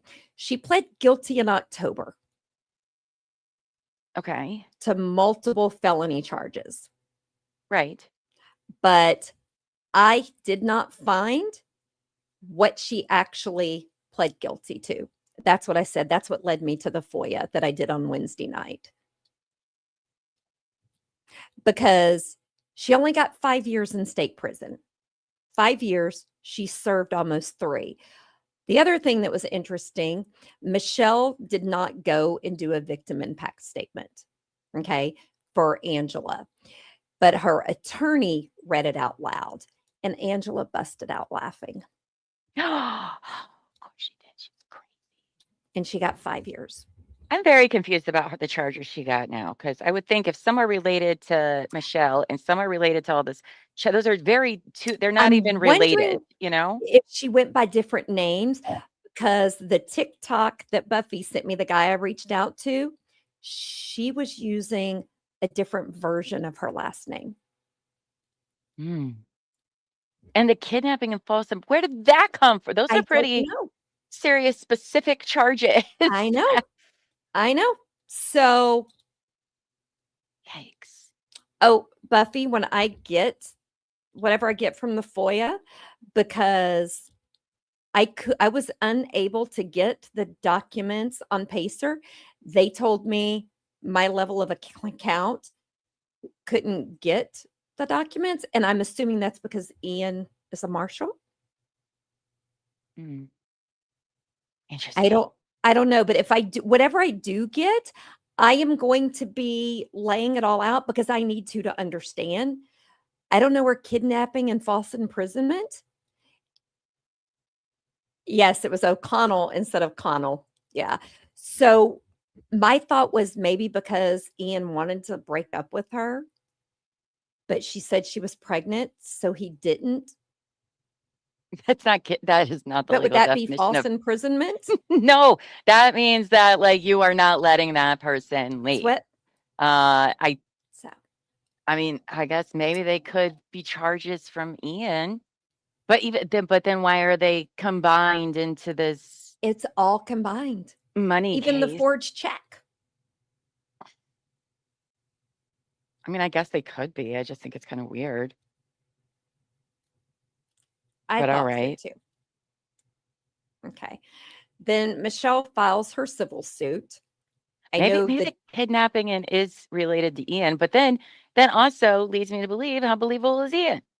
But anyway, sorry, go ahead. exactly. I don't know. So she filed the civil lawsuit, which we read part of, that malicious investigation, constitutional violations, wrongful arrest, fabrication of evidence, failure to investigate properly. Mhm. So, and we I'll know bet you won that. she I got bet she did. 1.9. It's not disclosed what she got from Ian and Angela Mhm. from that. Now, then Ian is arrested in May of 2021. Mhm. Okay. He is charged with conspiracy to commit cyberstalking, cyberstalking, perjury, and obstruction of justice. Okay. That makes sense. So, where is his attempted rape? If he did the posting to have someone come to the house and rape Angela, why wasn't he also charged with attempted rape like Michelle was? They must have definitely been able to prove that they were together on that then. Because it wouldn't be if she was knowledgeable of it. You know what I mean? Because it's not that if you're knowledgeable that it's gonna happen. So they must have had something there. Can be very little movement, like think from backyard to a shed in the backyard. Or so like if I won't let somebody go through like the gate of my backyard or something like that is what you mean? Or you take them in okay, never mind. I think I get what you're saying.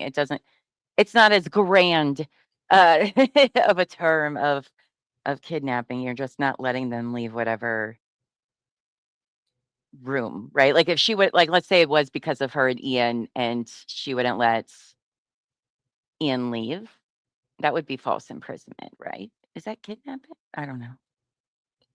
That's Yes. interesting. Okay. I need Backyard to a share. shed in the backyard or behind it. So you just got to make sure you take them from one place to another. Doesn't matter how far Okay. apart they are. That's That's crazy to enough. me. Okay. I think I get it now. Thank you for the clarification there, Say. Appreciate Okay. that.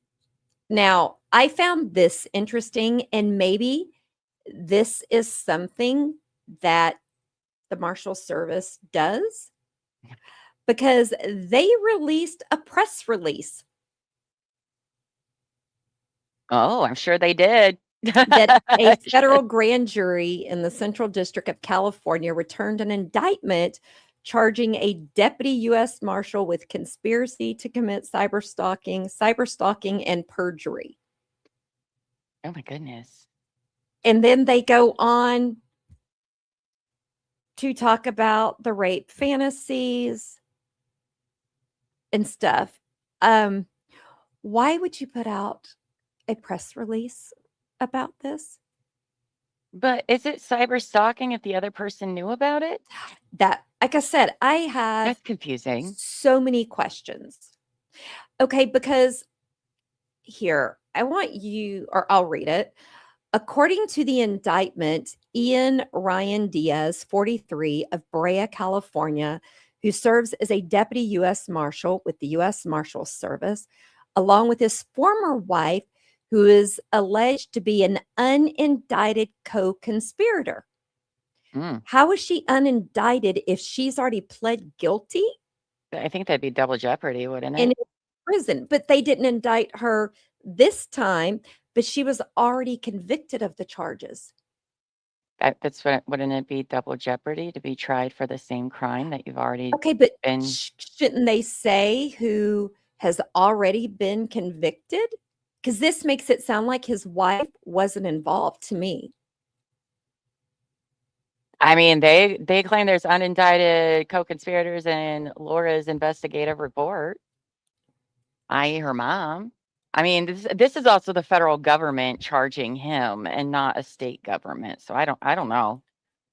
I feel like Okay. that's what they're saying. The federal government has not indicted her. But I don't Because know. it says she wasn't indicted, but she agreed to and did pose as a person whom Diaz was formerly in a relationship with, Jane Doe, which is Michelle.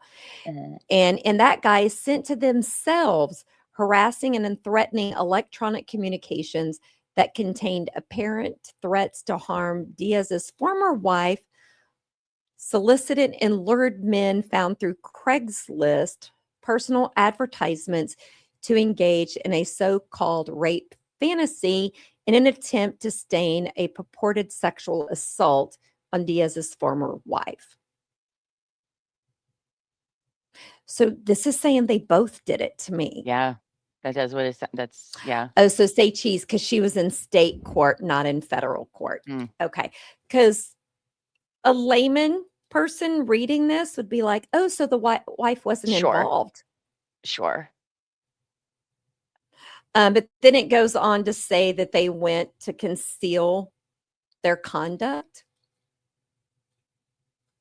and talks a little bit more about what he did. I was just found it interesting that they did a press release. Oh, say cheese. So they can prosecute both federally and in state court, but they can't double punish. They often elect not to prosecute federally if the state court takes it and vice versa. Okay. So you're saying So they that, just kind of opted out of prosecuting her federally. and Is that then what my other it's question is, implying? why didn't the state prosecute Ian? Why did they 'Cause, let, well, that's what Say is saying. If one does it, the other one usually doesn't do it as well. Because resources, money, it's already kind of happened sort of thing. Now the federal government, when it came to Ian, probably definitely wanted to be the ones to do it because he was a U.S. Marshal. So the right? punishment should really come from them comparatively. But the states have way less resources than the federal government. So the feds have already done it. They've already punished them, and it just is what it is for the state. I mean, that's just the reality of it. Should he? Yeah, sure. But, that's unfortunately not how things, go down. But I also think it's in federal court, don't you have to also serve way more time than a state court too? I think. See, I didn't know if they did it federally because he was a federal employee. Oh, that's exactly why the feds took over that one for sure and wanted that one under. That way, it shows the federal government is taking very seriously that one of their employees have went leaps and bounds above this. It's more of a PR issue, but yeah. Okay. Now, this is the part, and Are you able to be on camera and read this? Oh, yeah, I'm just letting my dog out. Hold on. Okay. And the reason I said you'll understand. So this is the document for Ian's trial coming up. And Okay. you'll know why I want you to read this Okay. because I was very excited to read this. Okay. Oh, all right.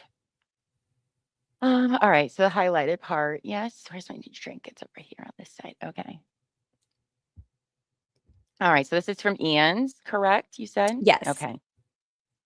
Jane Doe, Michelle, is expected to testify that fairly early in their relationship and continuing throughout, conflicts arose over Diaz's sexual demands. Diaz pressured Jane Doe, Michelle, which she repeatedly resisted, to engage in cuckolding. Yes, having sex with another man, while Diaz either recorded it himself or watched her recordings of it. Diaz told Jane Doe that he could arrange everything by finding a man on Craigslist and told Jane Doe that an ex girlfriend had done this for him in the past, which I do believe. On occasion, Diaz sent Jane Doe links to Craigslist posts for men seeking sexual encounters. Despite Jane Doe's continued refusals, Diaz persisted with his request.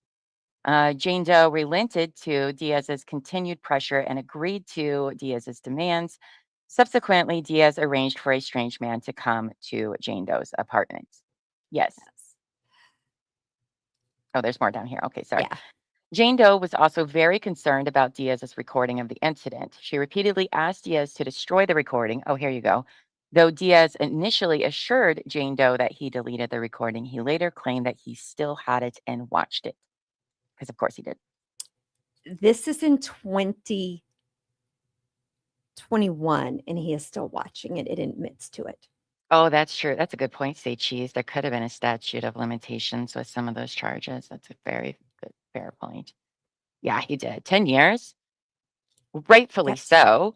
Yeah, 10 years. But he was definitely used as an example.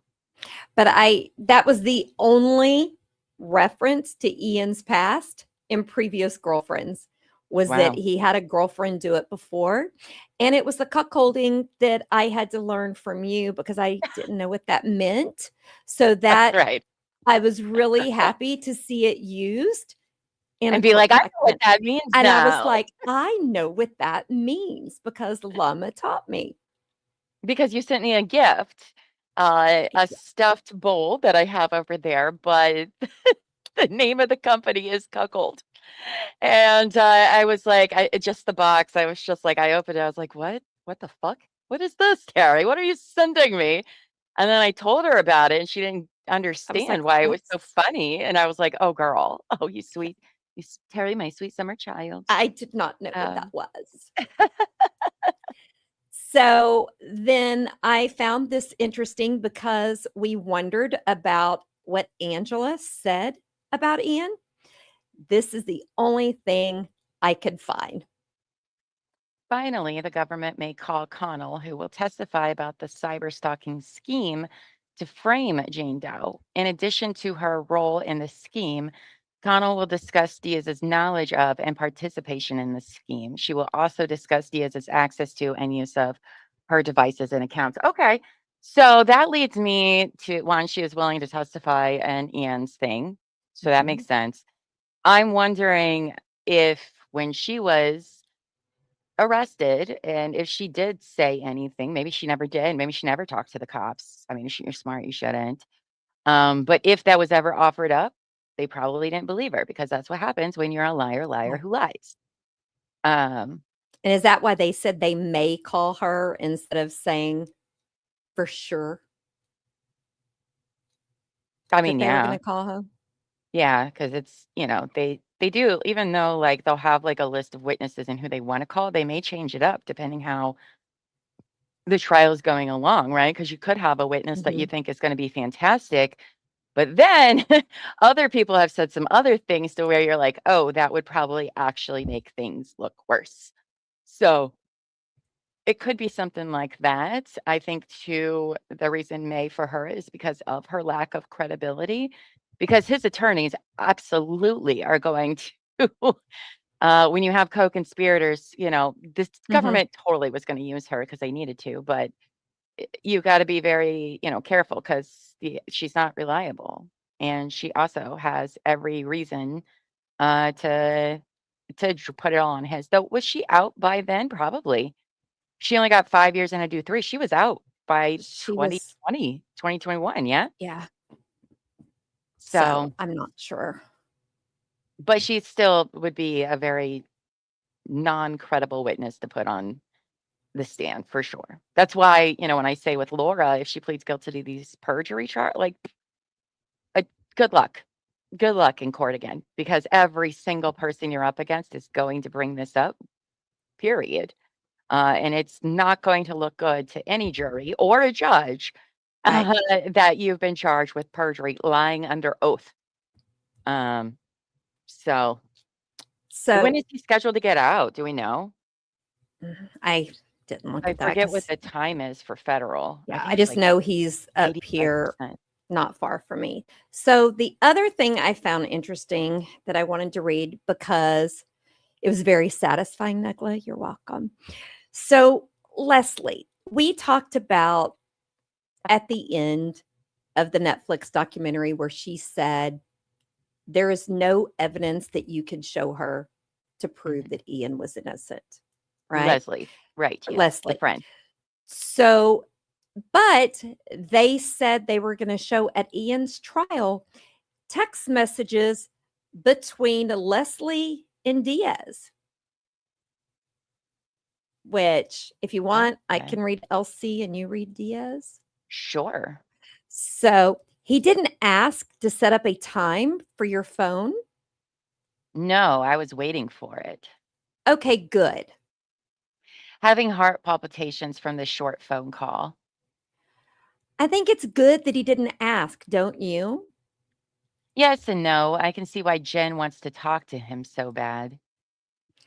What did you decide on that? You let her or wait? Waiting till he asks. Good. But what is this in context to? Saying that it's not hearsay and that they can use it, basically, is what I got. No, I get that, but their I don't know, conversation when it was, oh, we don't know. Okay. but I think she knew. I mean, I could certainly easily see Leslie being used, and she doesn't want to admit that. Or, I don't know if I would go so far to say that she was part of nefarious things purposely, but I could see that there could be things where you realized that it's that sunk cost fallacy, Yeah, I right? mean, She's already here's what invested so much time in all of this. She does not the want to. document says. To the She, extent that Diaz's statements are being offered for the truth of the matter asserted to demonstrate evidence of a guilty conscience, that he was having heart palpitations, they are admissible as statements of a party opponent and highly relevant. yeah, but that wouldn't do much for me. I mean, anybody in a scenario where cops are involved, no matter what you're doing, probably should have some sense of anxiety about whatever it is that's happening. I mean, that's just anxiety. I don't know. Uh, That wouldn't do a whole lot for me personally, but I could see their argument in using it, but I don't really get too hung up in people's like things like because anxiety happens whether you want it to or not. mhm, Your body will physically do things even if you're not conscious that that's what's going on. right? And that can happen whether you're the perpetrator or you're the victim or you're just a side, person to things. It doesn't really do much for me. That's, also another reason why lie detector tests are inadmissible in court because it has nothing to do with what you're lying or not. It's on, your heart rate and things like that, that it could be for numerous reasons. Things. Yeah. I mean, I get it, but that doesn't really do much for me. Um, that wise. Hi, Liz. Though I will S- say it was like she was like, "Well, what about the phones?" Right. Now that Which, was way more interesting to me than so I said, it led me to believe that I think She's worried so. about his phone. I think that was her asking, yeah, like, well, did he take your phone? Which is a weird Right. thing. Like, who cares? Yeah. I mean, it's certainly interesting. Um, hmm but So I as we don't know, know if she was part of some nefarious I don't think nefarious, plan. but I think she knows or suspects. I think her subconscious is telling her, don't believe everything he says. So he Mhm. was found guilty and he was given 10 years and 1 month in federal prison, and Ooh, then 3 years of supervised release after prison. okay. And he has filed 2 appeals, Sure, he a- has. and they have both been rejected. To the surprise of no one. To the surprise of no one. Yeah. Also, I understand Leslie doesn't wants to see evidence and whatnot. And don't get me wrong, there are times absolutely that the federal government has it wrong. All right. I'm not a bootlicker for the federal government, but they do have a lot more resources than everybody else and accessibility to things hmm that I have to imagine were brought up in court for his because he went to trial, Right. correct? hmm Right, he did go to trial. So I really wish, I mean, that's why I'm a big proponent of we need transparency in all the courts, Yeah. especially Why federal did he ones, take a but plea deal? I because he's a mean, nurse, he's never going to admit that he did any of this. Are you crazy? No, he would never. He would never. He's not a bad guy. He's never done anything bad in his life, Terry. they talked about his great service at his trial as a marshal. Oh, yeah, oh, I'm sure they did use that as a talking point. Oh, it was okay. And there's bad people doing jobs all the time. Doesn't really mean a lot to me. Did Gingras argue this appeals? Maybe. So, the other thing about Michelle that I found interesting in the documentary and in the diabolical episode, she talks about how wholesome she is Hmm. and how she's just a sweet, innocent girl. She didn't drink till she was 21, Uh-huh. and that she thought that's how love worked, but she'd been married and divorced, which no shame in that. But then we learn at the end of the documentary she has a daughter who's Hmm. born the day that Ian was convicted. Right, which I loved the poetic Oh, I irony of love that. that. But she didn't marry the child's father. Okay. I don't know how wholesome that is. I'm not married to my kid's father at all, But are ever. you out there claiming that you're wholesome I mean, I and that don't you're think this sweet, that really. innocent girl? I don't think it says you're unwholesome, but for me, to somebody go and say you're wholesome, I'm thinking you're studying to be a nun in a convent. I mean, I don't know. I'm gonna disagree with you Okay. on that take. So You're not I gonna it happens all the time, and it doesn't I don't know. For me, because maybe it's because 'cause I'm not a religious person, it means literally nothing to me. My okay. definition is very different than maybe other people's who What is your definition of wholesome? of wholesome, that you're not being a shitbag to people. I Okay. mean, that you are Like always you're a trying to good do person. good. A good person, yeah, Okay. or, you're a very positive person, maybe naive in a certain Okay. sense, and those are not bad qualities, I think, to have at all. It's a beauty sort of thing. But again, I don't come from, Religion. those kind of things are not, I, qualifiers for me, and I I understand they would are have for some other people, thought but not for a me. wholesome meant the same thing until she said, I didn't even drink till I was 21. To me, I don't see that as wholesome. I see that is sheltered. I mean, it's rule followers, Amos and Lama called you wholesome. yeah, I mean, you I'm not know, saying it's a bad thing.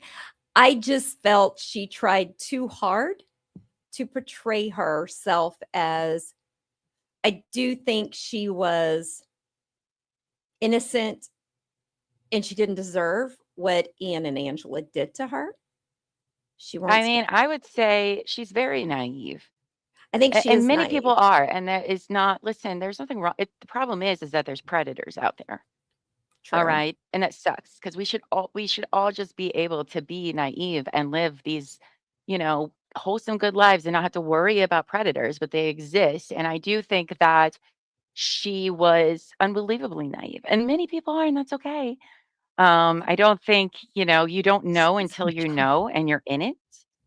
True. It does seem like she did not have a lot of life experience at all, ever, She about didn't. things, And the other according thing to I that. didn't So, bring up about her because I didn't have the dates and they didn't say it on the documentary. So he talked her into quitting her job that she had when they met and that she was able to buy the condo on. And she took a job at Disney. okay, So she I love quit that. her job and went to work at Disney. And remember, he used to work there and he This knew was a lot of after, right? after they got engaged. Oh, I'm sorry. I thought you meant in the No, future she got a job with Disney. after Oh, they she got. got engaged, he talked her Oh, into quitting her job since they were gonna. And then when they talked about buying the condo, he goes, okay. going to work at Disney. It'll be closer. You'll just be 10 minutes away. Hmm. But remember, he used to work there and he knew a lot of people that work He there. said. He said that. Well, I I doubt did everything he said. find that he worked there Okay. and he All did work right. there for some time. Some people are a liar who lies in this story. So, Yeah. there's that. I do. Say Cheese says I do think that some of it stems from Ian controlled her to do with the Craigslist incident. So she had a lot of cognitive dissonance That about that. I agree. I mean, okay. I agree. that is part of the story, and I can see people are extremely judgmental of women and their sexuality. And yes, it did seem like Ian probably did press on He these did. sexual boundaries. I do believe her in that sense that I that did happen. I do I don't believe think her. it was oh, I'm gonna do that because I'm embarrassed about Right. that. I didn't get that I vibe didn't either. I think from she her. really felt coerced into it. And I think it was traumatized. She didn't know it was going to be recorded. Hmm. That's what I gathered. Yeah. But Not so no, I much, don't no. think it makes you unwholesome either. But she just seemed to be laying on the wholesome really thick for me. I would have rather have heard use the word naive, that I was really naive that people could do this to somebody. Yeah, but it's Because it's a hard thing for your mind to wrestle, though. When you've been in an abusive relationship, things like that, or and naive has a lot of negative context. When I use it, I don't mean naive in a "oh, you're stupid" way. There are I don't either. simply things you don't know until you know. But society has such a negative connotation on that word, naive, that it's hard to call yourself naive because you Okay, have see, been duped, and that's something that's very hard for. I mean, look how many people get scammed every day from but their see, naiveness. that's what I Um, think naive is. I'm naive, but because I never even fathomed somebody could do that yeah, but people to use that somebody. word in a negative way Yeah, constantly. well, So you're not going to want to use this word makes you. that makes other people I mean, think that, because it is hard to admit for mhm, anybody, yeah, yeah. you know. And I think Ian traumatized her. I mean, I didn't find her winding up in the desert in Arizona walking around. I didn't find that weird. Mm, Because I know one time when I left, it was a physically abusive situation. I wound up somewhere and I didn't know where the heck I was. Luckily, Texas is so big, I wasn't in a different state. I mean, if she was right and he was stalking her and she didn't, I mean, that is enough to put anyone into an episode. He had a Absolutely. tracker on her car. I found it's either in Diabolical or the Binge. One of them talks about the tracker he had on her, either her car or her device, but I didn't find anything in court records to Mm, say for sure that it happened. yeah. I do hope, again, exactly. She needs some therapy to get away from this version, which is what, I didn't think about that, say cheese. I didn't yeah. think about that that's making her because she The Madonna whore complex is very strong, agreed, always. even though she was forced into it, that she felt dirty or negative, that it Oh, reflected on yeah. her. I'm sure. I'm sure. Again, nobody likes to be duped and nobody likes to wrestle with that. That takes it takes a lot to do that. So, again, the Madonna whore complex, we're all subjected to it at all times of the day, always, because heaven That's forbid. But she was also a very religious person. Uh, See, she she said said as much. she grew up that way, but Hmm. besides her saying it, and I looked into her parents, their business and stuff, I did not find that they were actively, when this happened, part of a congregation that they touted, that I didn't find anything like that. Where Not would you saying have they found weren't, anything anyway? because even on my LinkedIn profile, it shows my community Yeah. organization that I'm part of. A lot of people also have their churches because they volunteer there. Mm. They didn't have any of that. Not Well, saying they weren't a member, that doesn't mean but anything. they weren't a Some fanatic, I guess is well, the word I'm saying. you They said it, weren't. not me. Some people don't need to, brag about their faith all the time or put it out there to cover it up, like Laura does Belle today, also right? says the not dating thing. The only reason I found that interesting that she said she didn't date a lot is because she had been married before. And in the Binge interview, she talks about the fact that she was actively dating and meeting people on the site. So Ian wasn't the first one she dated. She just chose to go farther with him because he looked stable and a background check. So I just found that interesting because Yeah, but on there's a that difference interview, she talks between that she dated more. dating and having relationships. Dating, you date everyone like 1 or 2 times and that's it. But being in a relationship, she only actually had one experience in that if that was her high school, sweetheart. So to me, I could take that Okay. very different ways. See, and Because dating, you don't have much time to get to know people. You okay, either, so you I know, look at it different. So I should say, so if I just went out with somebody on one date, I never say I dated them. no, me either. But Exactly. if I I don't. dated them for 6 months, then I say I dated them. Right. And I think that's what she's saying as well, is that Okay. she didn't have, She just did. her only other serious relationship was her marriage, which was to her high school.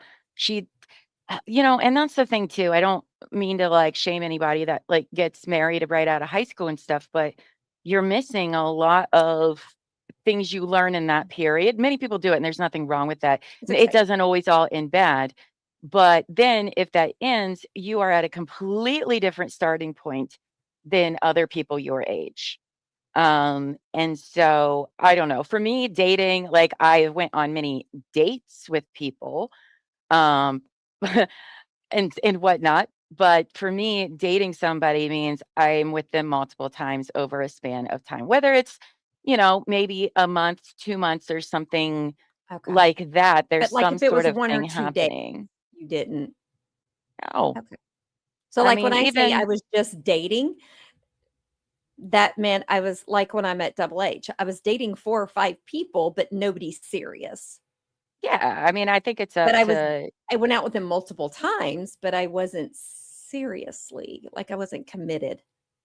I mean, it depends. Everybody has their own, Yeah. personal definition of it. That's my definition for, my relationships, considering which ones I was actually dating. Was I dating around? Yes, but was I dating somebody? No.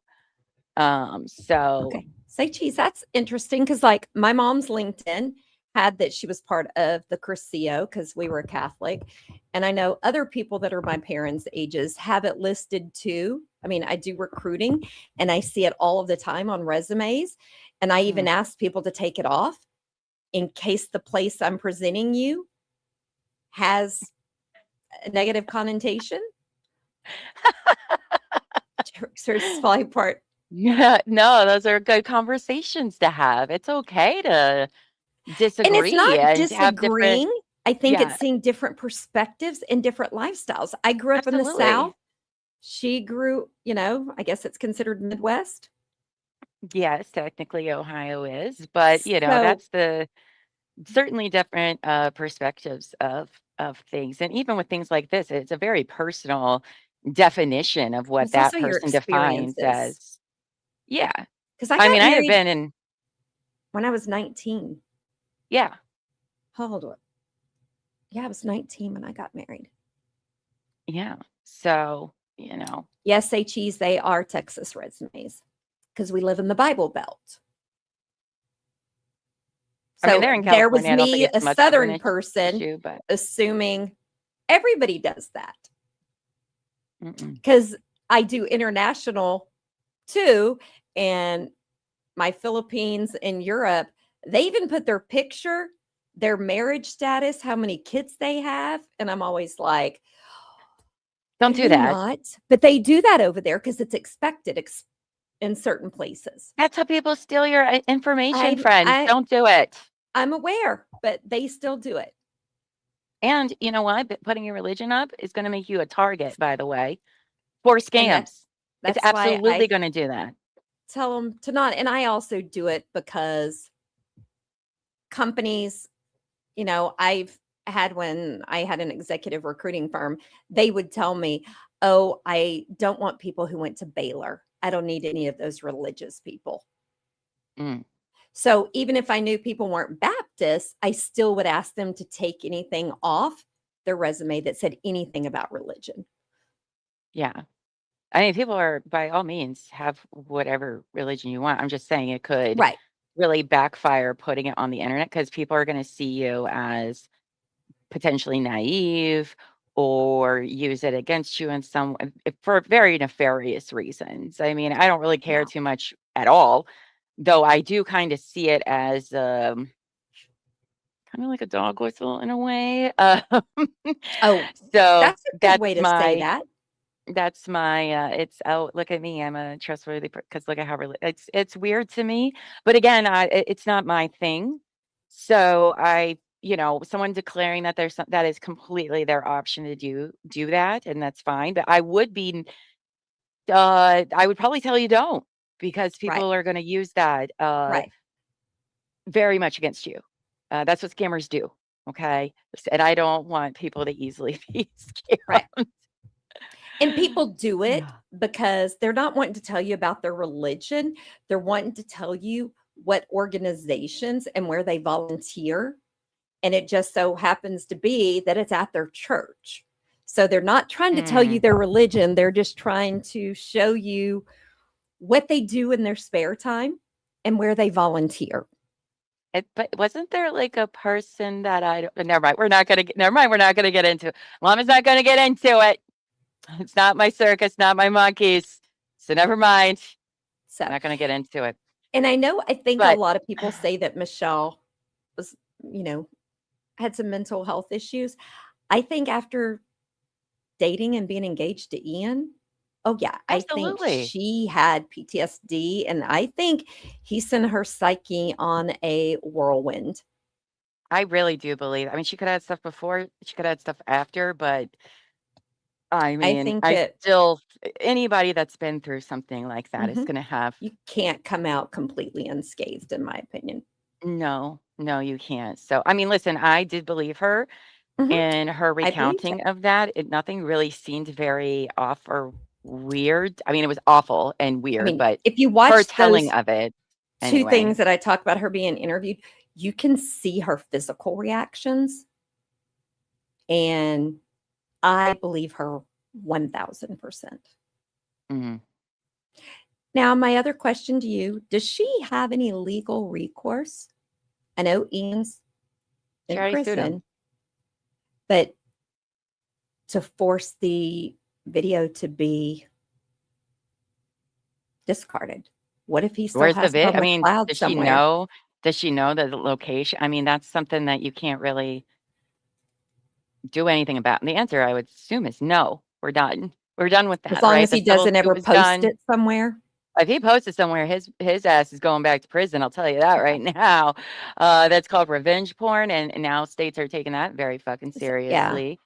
I don't. I mean, you could order somebody to do something, but that doesn't mean they yeah. will, right? Because, oh, what? I'm going to present you. Oh, here's the thumb drive. I have it on. That's Yeah. not the only place I have it.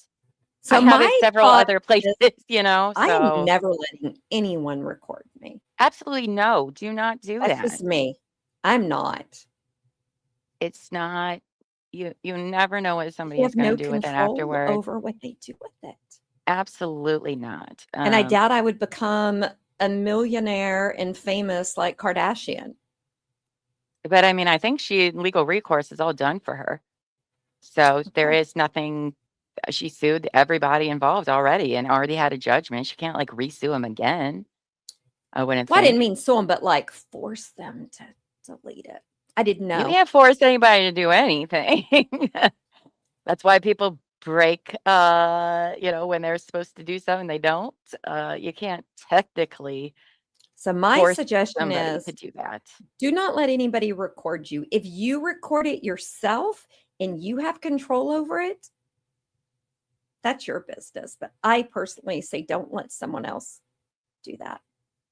I mean, he's not going to get any of his electronic devices back if it was on any of those.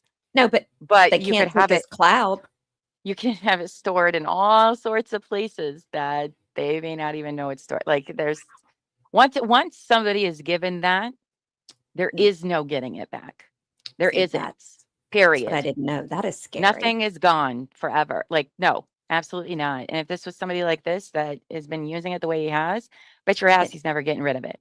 He's Right? got It's like it a for when he gets trophy. out. It's a trophy. Think of it like a trophy, right? Serial killers have trophies. This is a trophy for them. So I Oh, don't know. say cheese. You had a client who recorded consensually all of his sexual exploits in his phone. So when that was put into evidence, oh, Yeah. Yeah. but he said it was consensual. Did he have them Still. sign a document? Are you sure they knew? That's my thing. How do you prove that it was a consensual agreement? See, I don't know. I agree with you. Don't ever do it.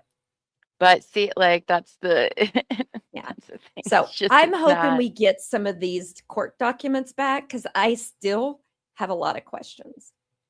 Yeah, But we've got absolutely. more information than what Netflix gave us. Some things that make more sense. Example, the house situation that makes a Mhm. lot more sense now. They already dealt with it in the past. Like, I need to know Um, why she was in a hotel for 3 days.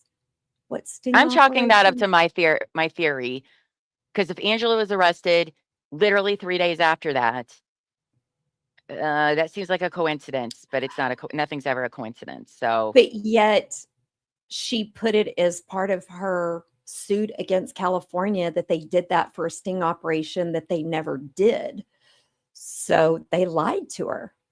or they just didn't tell her why. She can assume that it was for whatever reason she wants, but I'm just saying if this were to happen, it's about the only scenario I can make in my head to where that would be most likely. We don't know that to be true, but of course they're not going to tell her if they're trying to make sure that it's not her that's doing this. They're not going to the cops aren't going to tell you shit, okay?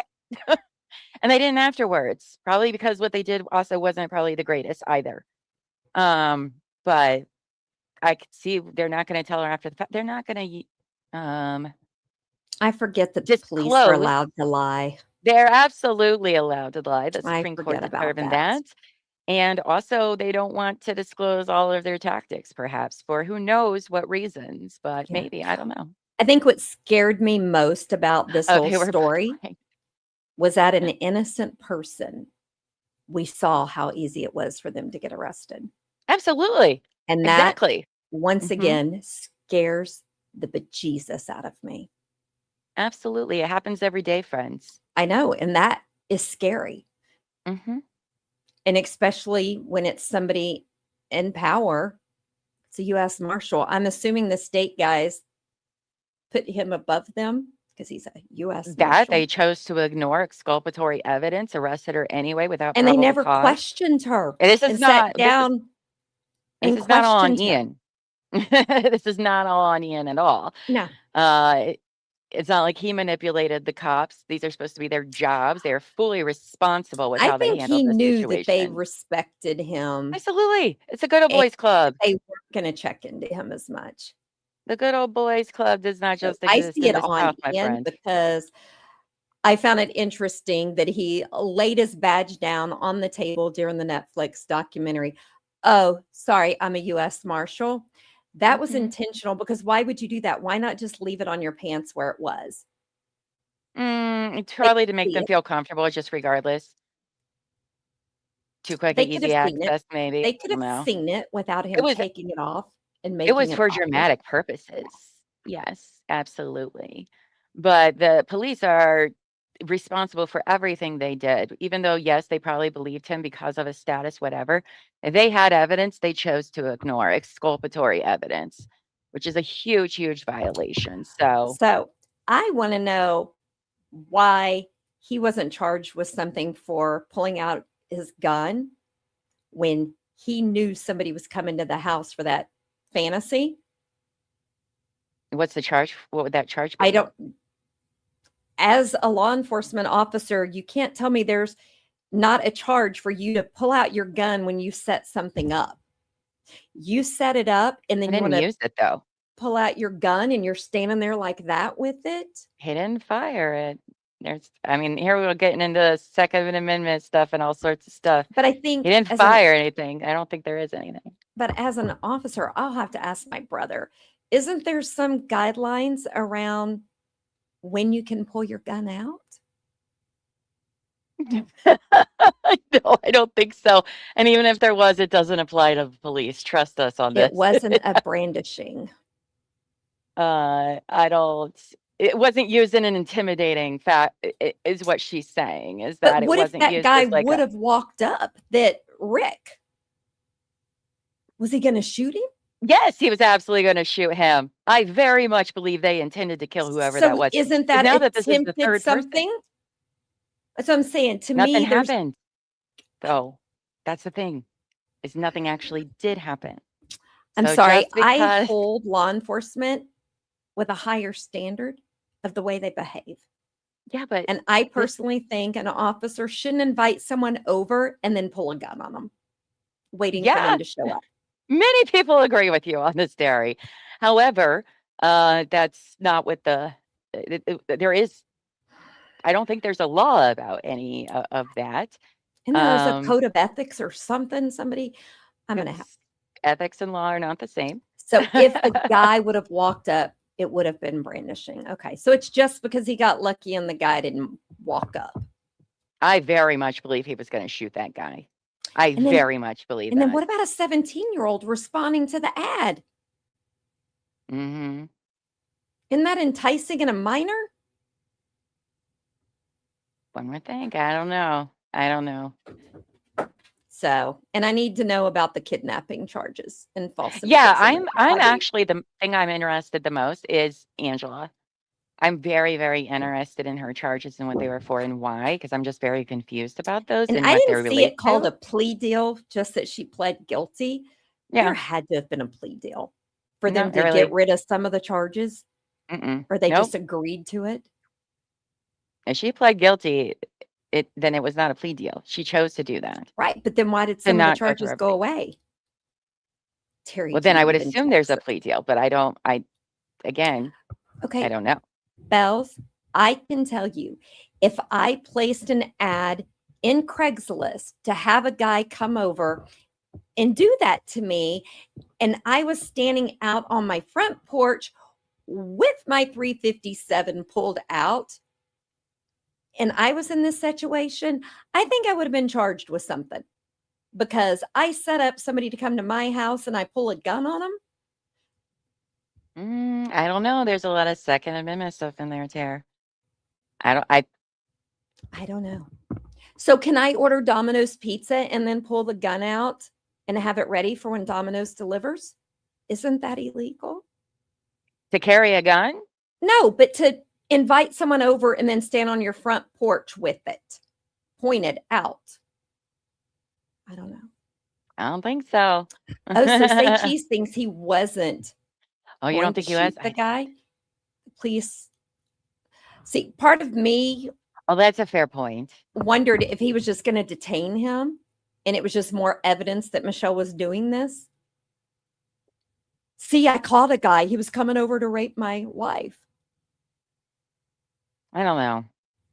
I don't know. I could see Ian doing it. I mean, not all liars equal killers, but just to have that control rush thing, I don't know. I thought about I don't putting know. in It's a a good thing question. I to mean, I don't know. Ian to We don't see if know. he'd talk to me if I came and visited him. He's only an hour and a half down the road. Pointed out is brandishing. So pointing it at the person directly. But then you would need someone there to say that it wasn't for Yeah, a but just cause, right? Yeah, but we saw it on the ring Because cam that they brandishing your showed. gun, wouldn't you also have to say that, well, they did something that scared me, so I pointed it out. Like, isn't there that defense in it or no? I'm asking. I don't know the I don't know. answers to that. So say cheese things. I mean, I think he was going to use the person as evidence. And then part of me goes, what would he have done if it was a 17-year-old again? I mean, it was definitely up for play there, so I don't know. That's a really good question about all of that, but Savage. That's a country song, I believe. because wouldn't it be up to how he interpreted the situation when he pulls his gun? I think. I don't know. It's a good But he question. knew that it was, that's my whole thing. He Oh, set it up. Right. But I don't know. They charge him with what they could definitely win on. Let's just put it that way. Yeah. That's for damn I mean, he sure. got 10 years. I Yeah. don't think 10 years, I don't think it's bad. I think it was a harsh sentence. And I think Angela should have gotten more. But Well, it depends what her charges are even for. We don't even understand them in the context of this story, quite frankly. but just as a co-conspirator, she was part of it, we know, because some of them were sent from her device. So I would think she would have gotten more, but I don't know. This case, he's in a federal prison, Bells. So federally, they go to different places. Ghislaine Maxwell is in Bryan College Station as well. So is Elizabeth Holmes. So I don't know why they sent them to Texas. Brandishing is a crime. I suppose self-defense of others, easy to prove in a home burglary, which he was trying to stage. Yeah. I mean, because my brother always told me, if they don't come into the house, you can't shoot them. If you just hear them at the door, don't open the door and shoot them. They didn't make injury into your house. You better not be shooting them. He goes, and if they're breaking in your window coming in, you shoot them, but make sure they fall halfway in your house. So I don't know. I mean, have so many because there would have to questions. be that distance. I mean, self-defense is a really interesting cases to watch. I always find them to be incredibly interesting because it is a very it's certain things have to happen for it to actually be in some, despite what a lot of people usually think. Everybody can claim it. It doesn't mean it's real. Savage, you can't drag them in afterwards because they'll be able to tell by the blood and stuff like that where they actually were. Gosh, you learn nothing from us. Have you not learned anything? Because I will tell you, we carry insurance since we carry guns. So if we do shoot someone breaking into our house, their family can still sue you for killing them. And that insurance helps pay, for that. And then there's some states where you don't have a duty to retreat. It's all very interesting. I'm always because there's like the interested in those stand sorts your of ground in some states. the Castle Doctrine. It's always very interesting. Dustin Duran tried to use that. We were all like, bro, stop.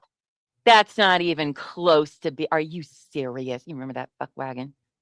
Hate that guy. But I'm hoping we'll get some of the documents so that I can understand some of it because I'm still confused. The timeline helped with the timeline. I mean, he and Angie did a lot in their 8 months together. I'm going to just say that. Yeah, a lot. So Florida is staying your ground. I think And we he, in Ohio have like castle doctrine or something. I don't know exactly what Ohio has anymore. But Bear, my dog is trying to break into my office. uh, So that's all I got so far about what the timeline was and stuff.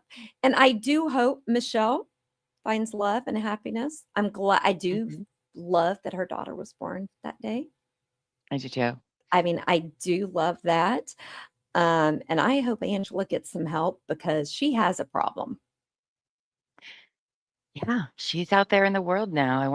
I hope she's living a better life. I hope she's making better decisions and isn't conning people by lying about very serious things. Hopefully we will never hear her name again anywhere And else. she's But changed her name. oh, okay. Well, I don't blame her for that. So All Belle right. says if they are on your property, you can in Texas. I believe that has changed because you can't just shoot people that walk on your property. And how would they So know? I'm sure there's property yeah, lines and stuff, but how could somebody basically know right. that? So I So imagine I kind of feel like Michelle's probably on therapy or in I therapy. she says in that interview on YouTube at the Binge about how she's had to unpack these things, and Mhm. she does now do some talks about domestic violence. Yeah, good. Change your name Good to for her. Lily Wilson. That would be Maybe so her name is funny. Laura Owens. Oh. Ooh, I don't know if you want that rep. That'd be a horrible name to have changed your name to, and then there's you're like, fuck. Um, Yeah. I so do think this for any person out there, any female who's thinking about lying about their pregnancy and doing fake ultrasounds, I think you need to do some research that it doesn't end well. nope, nope. It doesn't end well. Just go and there's plenty of evidence now. Yeah, yeah. Agreed. So, Well, that was but that's fascinating. it. Thank you for the Yeah. extra deep dive. That was a good time. We will Yeah. be back. You'll be back on Monday. Yes? I will be back on Monday for Murdoch, and I believe I have a guest co-host. Oh, okay, nice. It'll be Um, Murdoch's first hearing of his new trial, right? I yeah. believe so, yeah. Hopefully that person will confirm in the chat that you are going to be there because I think you said that. Mm. I'm gonna be off getting my hair cut, so when you guys see me next week, guess what? I'm gonna have my short hair again, which is great. I don't care if anybody likes it or not. It's gonna feel so amazing, and I can't So wait. Lig will be here Oh, great! I as the love that. co-host on Monday I'll have my because she earbuds, so I might be listening. because she even let me know. She goes, just so you know, I think he's guilty. Yeah, that's hey. I said, I think he's guilty of being involved. I just don't think he pulled the triggers because I honestly don't think he has balls big enough. Not the charge, but yes. Yeah. But Um, thank you. I can't wait to see your hair Thank you. I know I'm excited too. It's just gonna feel so amazing afterwards. because it was short. Your hair grows pretty quick because it was Oh shorter yeah. 2 years ago. Oh well, that's the last time I cut Okay, it. so you look So good yeah. with short hair. Thanks. Yeah, it'll be nice. So I'm excited. Well, thanks everybody for being with us today and exploring this. If you have anything that we didn't know about, Yes, please do share in the comments. Send it to us. We would love yes, to please. know and hear about it Say more. cheese if you know how else I can get some of those documents because Pacer denied me. It was like, sorry, you do not have access. And you're like, oh, And that okay. was the first time I had ever gotten that. Even Mm, the other channels we use, I couldn't get it. right. So everybody All have a right. great weekend. And guys, before we leave, just remember to be kind, stay safe, and everybody have some wine this weekend if you want it, because I will be tomorrow night Already on it. celebrating my birthday. All Finally. right. I love that. I hope you have an amazing weekend and everybody else. And until next time, as we always say, go forth and be amazing. Bye, guys. Bye, friends.